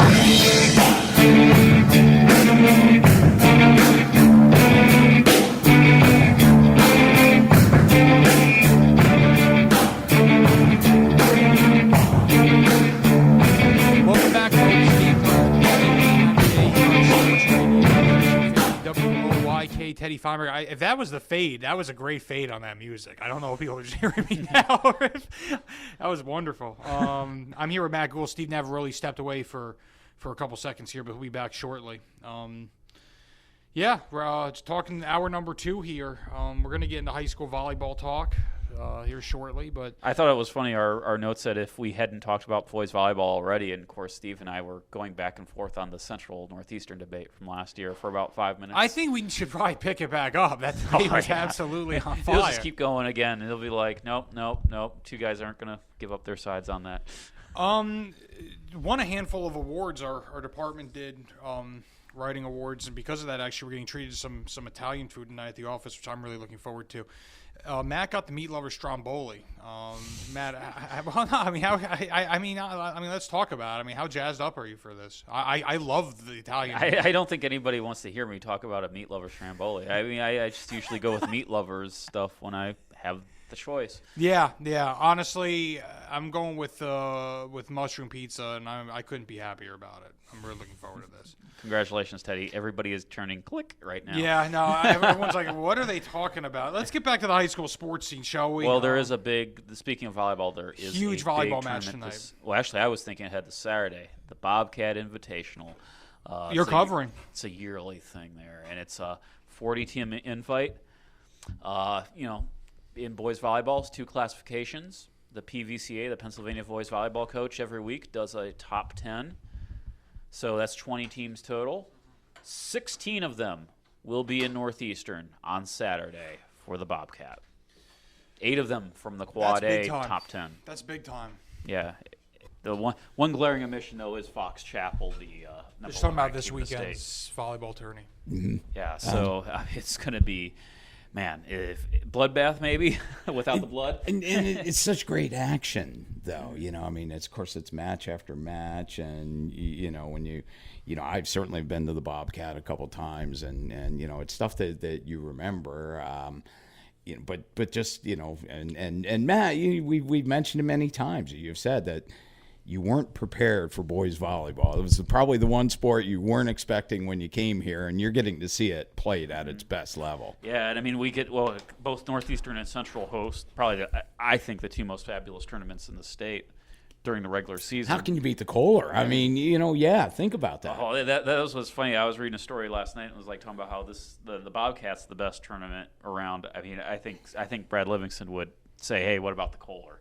I mean, it's two great tournaments. My God. And the tradition started with the Kohler family that did it. The won state titles. This was Central in the early '80s. I mean, it just this in this area, and a lot of it is built up because of it. So it's pretty. You're going to see some great stuff. I know. Mm-hmm. Yeah, and that's the thing. I mean, looking back to last year, I remember we saw Northeastern and Central got to the semifinals. You're 2 state champs. Central won, Northeastern lost to Hempfield. So Central went through Ambridge and then won it, beating Hempfield. And then fast forward to the Kohler Classic. I believe Ambridge got revenge on Central and beat Central for the title there at the Kohler last year. And Ambridge will be there. Of course, they graduate some serious talent. Yeah. Lee Smith, who's over at Penn State now, and with Royce Clemens from Central. So yeah, it's going to be a lot of fun. Man, let's think. Okay, you mentioned about Smith being at Penn State, Royce at Penn State. I mean, think of Luke Braswell will be going to Penn State next year. I mean, think of the number of Division I kids you see at the Kohler Classic and the Bobcat. Oh, I mean, it's kids that just go on. I mean, so many it goes under your radar, really. Yeah. I mean, because there's so many good teams there. I mean, like I said, 16 of the top 20 teams in the state. I won't see them all. Yeah, well, no. Not all of them will make it into some of them might not get out of pool play. Think about that. Yeah, I mean, there's teams that are going to win their district. Yeah. That won't make it out of pool play. Yeah, because I think it's quarterfinal play is where the actual bracket starts. So that's 8 teams right there. Not everybody's getting out. Only half the field at best. Yeah, exactly. I mean, that tells you the competition, and and you got to like the 2 locals that are going to be fair, and there'll be other local teams there too. But Hempfield is there. I think Cocalico might be there. Do you know is Penn Manor there? They usually are. Yeah, but Penn Manor I don't think is ranked in the top 10 right now. Okay. Lancaster Mennonite in the AA side is ranked. They're not going to be there. That's the one notable, I think, if I can off the top of my head. Steve, what do you anticipate from tonight's match? Central and Suburban. I'm at Central and Suburban. Obviously, Central's highly ranked in AAA, Suburban's AA. But it's funny because Suburban graduated one of the area's better players than last year. I mean, there's a lot of great players, but Jay Kaufman, 4-year starter. Talk about a guy with some hang time. One of the most lethal serves around, and when he was getting it in, boy, you had to get him off the service line. Just a tremendous talent, but I've heard that their depth is really good this year. I think, a couple people mentioned them as a team to watch. Certainly, let's look at this league and say you got Northeastern and Central who fights for third. And right now, I mean, I think a lot of people are saying that could well be Suburban's spot. And if you're going to be third in this league, that's pretty good. Man, I mean, Dallastown's playing better. I like Redline a lot. I mean, Susquehannock has some potential too. I would have to go with Redline right now as a pick for third. Bennett Fry, outstanding player. And they've got a freshman. I've heard that's really. Is that right? Yeah, I haven't seen him yet. Questionnaires. So that's there again. And huge. And sometimes it's a little bit, and that's the thing. It's a little bit difficult because, it's easy to talk about the teams that you talk about a lot, and we're not trying to slight anybody else. And Matt did great. Jamie Evans puts it in perspective when he says, "Hey, that just tells you how good this league is with Suburban and Central. I mean, or Central and Northeastern. Yeah, I mean, you put that in perspective. What other league has 2 state champions in the same league? Yeah, right. Yeah, I mean, you try and put it in perspective. I mean, it's like MLK and Roman Catholic in a way, Yeah. In basketball, if they were they're kind of not really in the same league, but they're in the right. Philly, because one's they're Catholic, the same, one's private. Right, and they're in the same district, but technically they're not in the same league. Yeah, so I mean, think about that. They were, and played against each other. I mean, but again, we can't overlook Suburban. I mean, and Redline, I think, great call. It is, the sad part is it's hard to see them all, and even Matt at the Bobcat this weekend, and when the Kohler comes around, whichever of us. Yeah, I remember I was like, I want to see. I remember last year saying, I want to see Dallastown, and I saw them from afar for 2 minutes. You know what's odd, and I did the kind of the same thing at the boys Dallastown Invitational, and I know I did the same thing in the girls then in the fall is. Instead of worrying about writing, if you would, I kind of just wrote a brief kind of wrap up of everything. I actually did video and stills. So I made it a point to walk around and see as many different courts because there's multi-courts going on. So it's a little over. It's a lot to digest in one bite. I mean, right. But the reason I bring that up is that was actually very helpful in at least saying, oh yeah, I saw that team. That was how I really realized that, Redline girls had a 6'2", player up front. So I mean, that actually helps, but it's not as easy as you would think. You would think, oh my gosh, you're going to this gym with this incredible volleyball. Are you that good at math that you were able to tell she was 6'2" without looking at a roster? Yes. Wow. I'm usually pretty good at that. Well, and the funny thing is, I was standing there at the camera, and I was focusing on doing video, and I said, "Wow, I think that girl's 6'2", and her mom said, "Yeah." Her mom would happen to be sitting right there. I usually do pretty well with that, and how somebody barely 5'8" can pick people over 6 foot. That's lucky. Well, you do come to me for math. Yeah. So. Yeah, it's they have an interesting dynamic, Matt and Steve. Well, here's the deal. We know what each other's good at, and we play off of that. So. No question. So it's not just all the running jokes and barbs and constant thing. I mean, because the sad part is we when we're not working, we text each other half the same barbs and the same stuff that people. Yeah, you guys play well off each other. Oh yeah, I mean, you gotta give Steve some props. It was his day off yesterday, and he emailed me some questionnaires that I didn't get from softball coaches. There you go.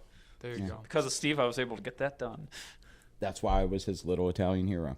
That's right. Oh, right. Matt tweeted that out. We had some real Jim Sipe tweeted that out that I said it in the office. Sipe was on fire with Twitter because he also tweeted out Hoyles' beard. Like, there was some good content coming out of Sipe's Twitter account last night. There usually is. There always is. Yeah. Which one time you mentioned, Jim made me feel good because I asked him if I did a good enough job of replacing Frank Bodani as his cubicle neighbor. Yes. He said yes. That's true. He wrote that on Twitter. Yeah. 3 years ago, the Super Bowl, our sports editor at the time wanted somebody to just go snarky tweets the entire Super Bowl, to which Jim volunteered to do it. Phenomenal stuff. I bet. Yeah, last night was classic. And actually, it's funny because it stuck with him. I actually got home and I just went to Sipe's Twitter handle. I was just looking at all of them because I was like, it can be gold. I was like, there's great stuff everywhere here. Yeah, it was good stuff. Yeah, it can be gold. That's for sure. Good stuff, guys. Well, I think we're coming back shortly. I think we might as well. And then we got a couple more segments left to break it down. So we'll be back. You're listening to Game Day with GameTimePA. You're on Sports Radio 1350. At Northwestern Mutual, we take a disciplined and balanced approach to financial planning. Together, we'll help build your financial future on time-tested principles, not market trends, so you can take advantage of life's opportunities. To learn more, contact me, Dan McGarry, at my office on a square in York. Look for the blue awnings. Who's helping you build your financial future? The Northwestern Mutual Life Insurance Company, Milwaukee, Wisconsin. Hi, this is Wayne McCullough. Join me every Saturday morning at 9 a.m. for Central PA Game Day, right here on Sports Radio 1350 WOYK. Join us as we celebrate the best of local sports with your teams and your student athletes. Interviews with players and coaches and the high school scoreboard show every Saturday morning. Central PA Game Day, Saturdays at 9 on Sports Radio 1350 WOYK.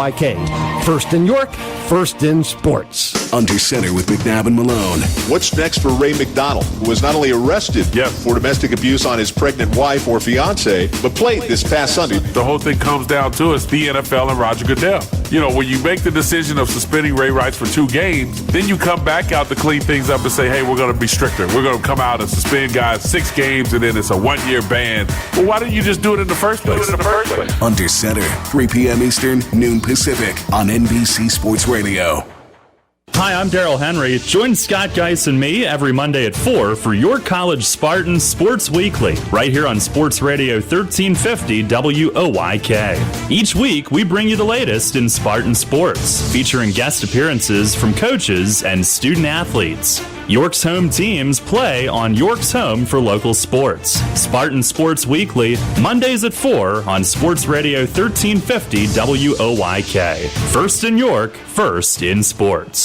The Safety Blitz. You think the Rams are kicking themselves every day for the amount of money they gave Sam Bradford? You play quarterback in this league and you play it at a pretty decent level, you're getting yourself a 9-figure contract. How do you invest money long-term, big money into RG3? All these quarterbacks are getting basically $100 million, $50, $60 million guaranteed. How do you know if you want him as your long-term quarterback solution if he can't stay on the field? The Safety Blitz, weekends on NBC Sports Radio. Hi, I'm Dover boys basketball coach Brian Schmoyer. You're listening to Sports Radio 1350 WOYK, first in York, first in sports.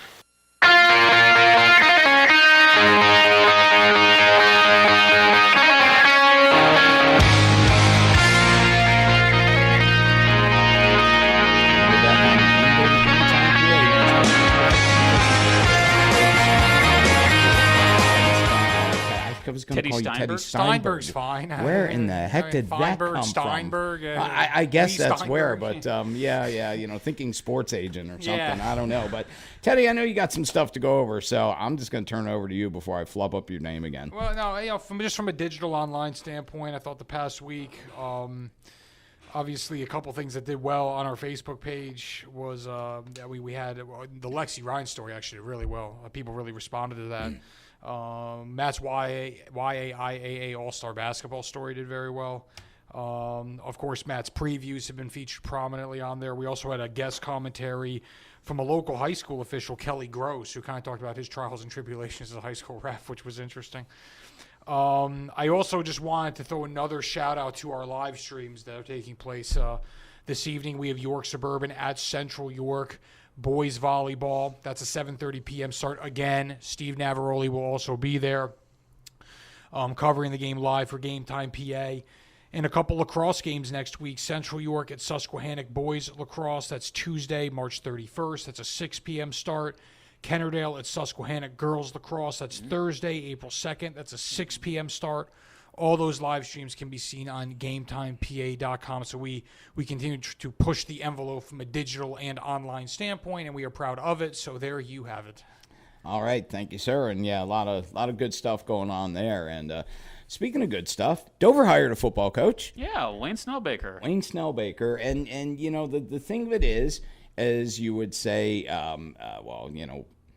taking the reins at Dover, Wayne is a Dover guy, and I had the chance to talk to him, when he was approved at the board meeting. He's actually Wayne, an assistant under Ron Miller at West York, as was his brother Jim, and they're actually both going to Dover to work together, but they're Dover grads. They've been in the program, quite a while. They still live in the Dover school district, although Wayne teaches at Redland. So, cut his drive down a little bit, hit Redland over to Dover for practice and that. And I think, I think it's going to be a really interesting hire. But I know in talking with the AD Rich Leathery, the one thing, the feeling is here it's a home guy. Yeah, kind of similar to the Spring Grove hire. They need that because they don't have that often. Yeah. I mean, they've had a lot of coaches come in and out, whether it's football or other sports.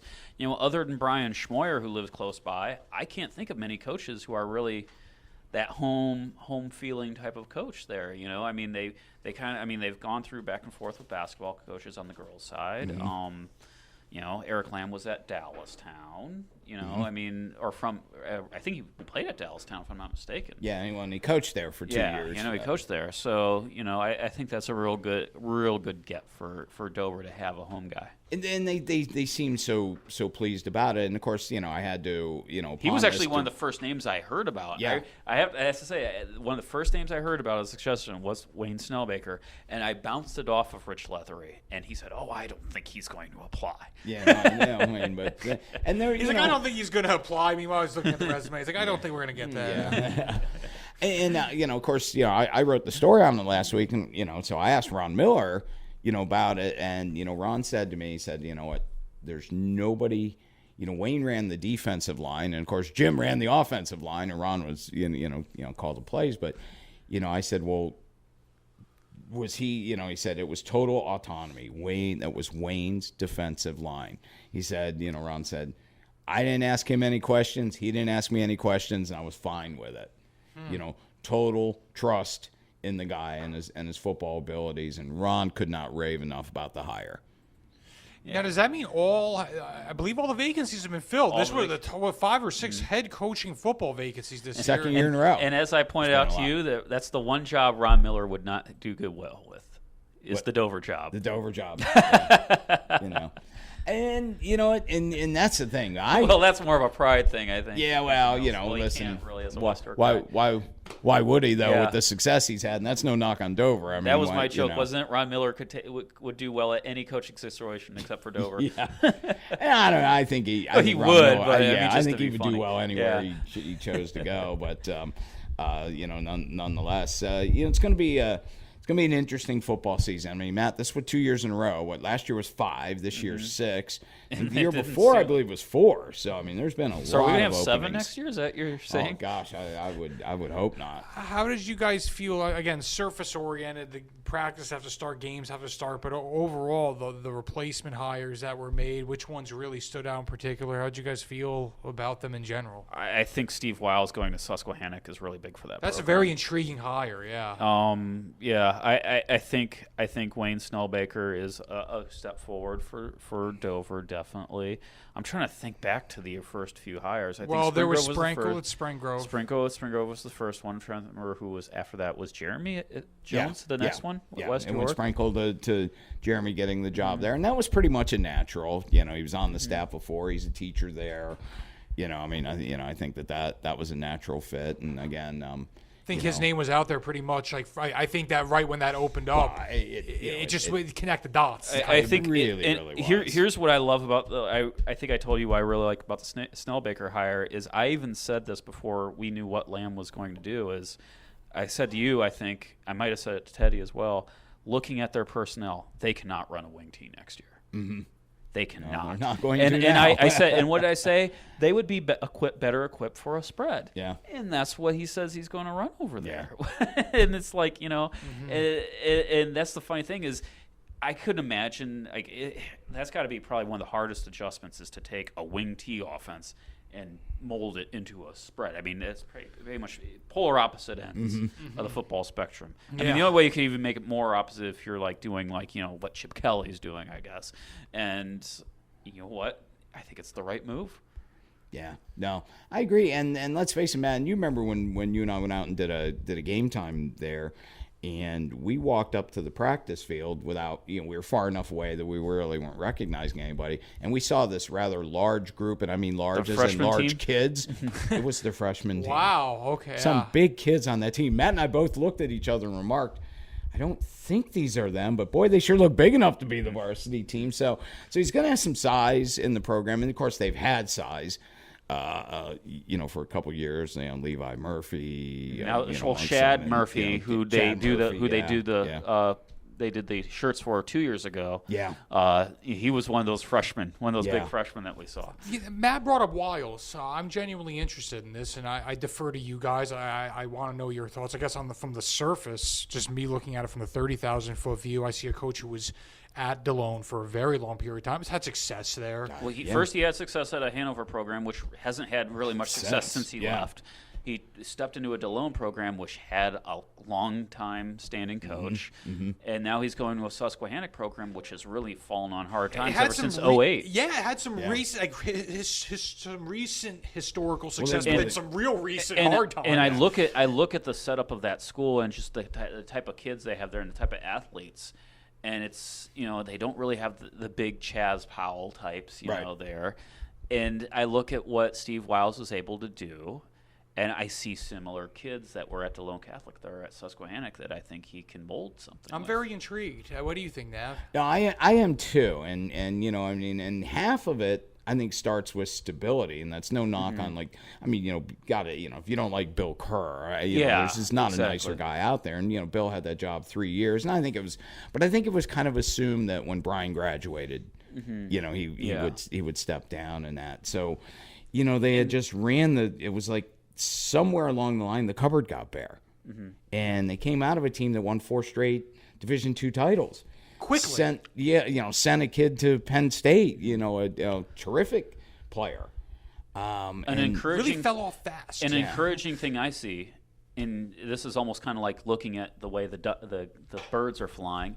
Their wrestling program picked up this year. I think that's a good sign for their football program. Great point. Because Matt. I didn't think about that. The thing I have noticed with Susquehannock in the last few years is, their line play. They'll have some good size guys, but not really, not really the athleticism to go with it, and that was one of the first things Steve Wiles mentioned was a quick commitment to the weight room that they have to get going. And that was something that they had when Tom Warrenavich coached them to 4 straight Division II titles. So we got to go to break, fellas, and we're going to come back and wrap up things after this. So you're listening to Game Day with GameTimePA. Sports Radio 1350 WOYK honors the Shipley Energy Student Athlete of the Week. This week's Shipley Energy Boys Student Athlete of the Week is Matt Spinello of York Suburban Swimming. He earned a silver medal in the PIAA Class AA 100 fly by a time of 51 seconds and 37 hundredths of a second. Spinello was also a member of the Trojans 200-3 relay team that won a bronze medal for a time of 1 minute, 28 seconds, and 92 hundredths of a second. He won a bronze with the same relay team in a 400 free relay with a time of 3 minutes, 17 seconds, and 44 hundredths of a second. And this week's Shipley Energy Girls Student Athlete of the Week is Erica Sarver of West York Diving. The sophomore took home the bronze medal in the PIAA Class AA Diving Championships with a score of 411.20. For Sports Radio 1350 WOYK, I'm Ray Jensen. Get your home ready for fall and winter and sign up for the Shipley Energy Protection Plan. For more information, visit shipleyenergy.com.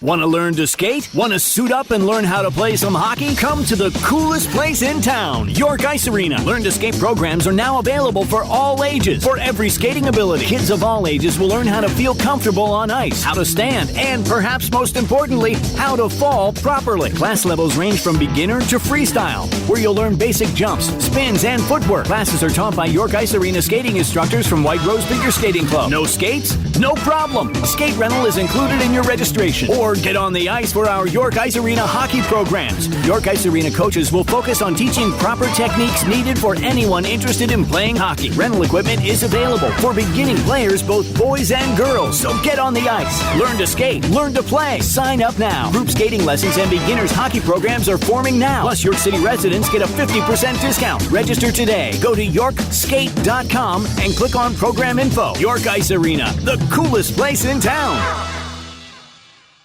Hey Revs fans, Swing at the Spring at bundles of savings at the York Revolution. The Swing at the Spring ticket plan gets you 6 field box seats to the game of your choice, 2 parking passes, plus admission for 2 to take live batting practice on the field at 2:30 for the Revs' 5 p.m. game against Long Island on Sunday, April 26th.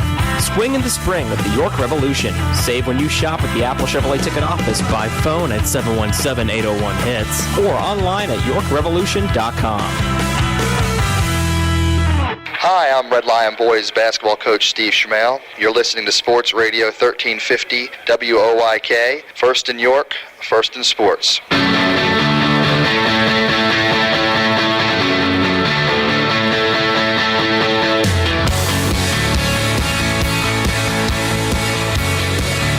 welcome back to wrap up this week's edition.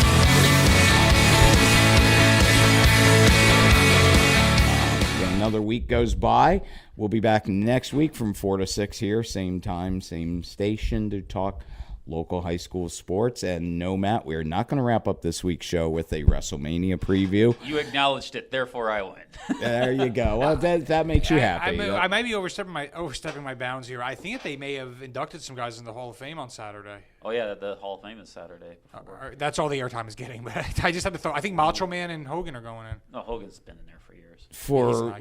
Really? I mean, so was there? They have a Hall of Fame. Oh no, I understand that, but for something real that happened other than steroid abuse, or Arnold Schwarzenegger is going in.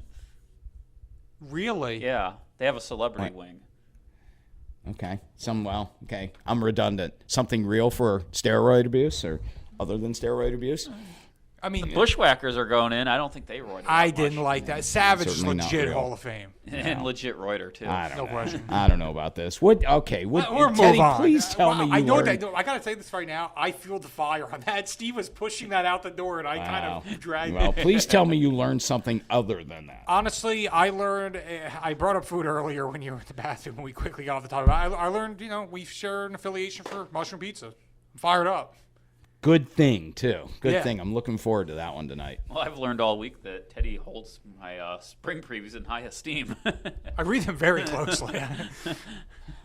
Well, you know what? It's a good thing. It's a great thing, in fact. I mean, especially, where Teddy, he's got to come on the show. And, in many ways, he's got to come on the show and talk this stuff with guys that have been watching the local sports for a long time. I'm like a Martian. Like I just got off a spaceship. I got to know this stuff. I also learned that Steve hasn't let go of the whole Northeastern Central debate. That Central was better than Northeastern at the end of the season. Time out. I couldn't resist. Who brought it up?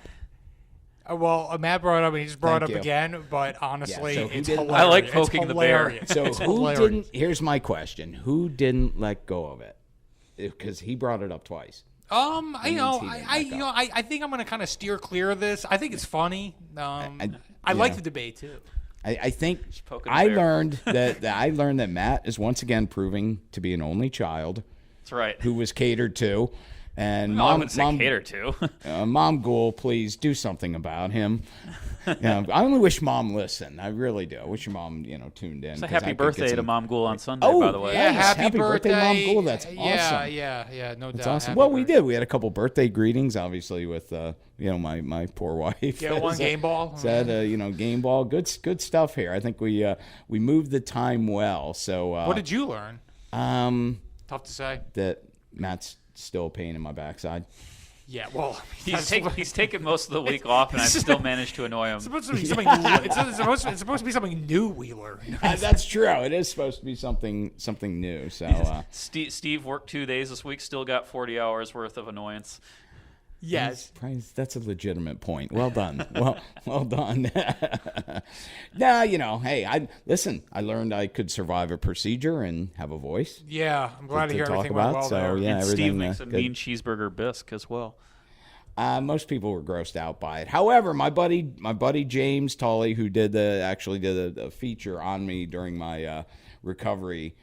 I reached out to him to say, hey, do you remember the ground-up cheeseburgers and that? I had to make them this week. And he got back to me and said, it really didn't taste as bad as it sounded. Classic response. So he wrote the feature, and he did sample He did on television. He did on Channel 21 News. And so he did the feature, and he sampled the bisque. Oh, yeah. That was part of it. I'll find James. the video for you. It's pretty funny stuff. Did he sample it on the air? Oh, yeah. Yeah. I'll load it up after we go off the air. I'm guessing Steve didn't make it with the class that most chefs make their bisque. Absolutely not. Absolutely not. Done on you. That's pretty sweet. Yeah, I'll show it to you. So, all right. Hey, let's wrap up. Folks, stay tuned. We got NCAA Sweet 16 action. After this, you've listened to Game Day with Game Time PA on Sports Radio, 1350 WOIK. First in York, first in sports.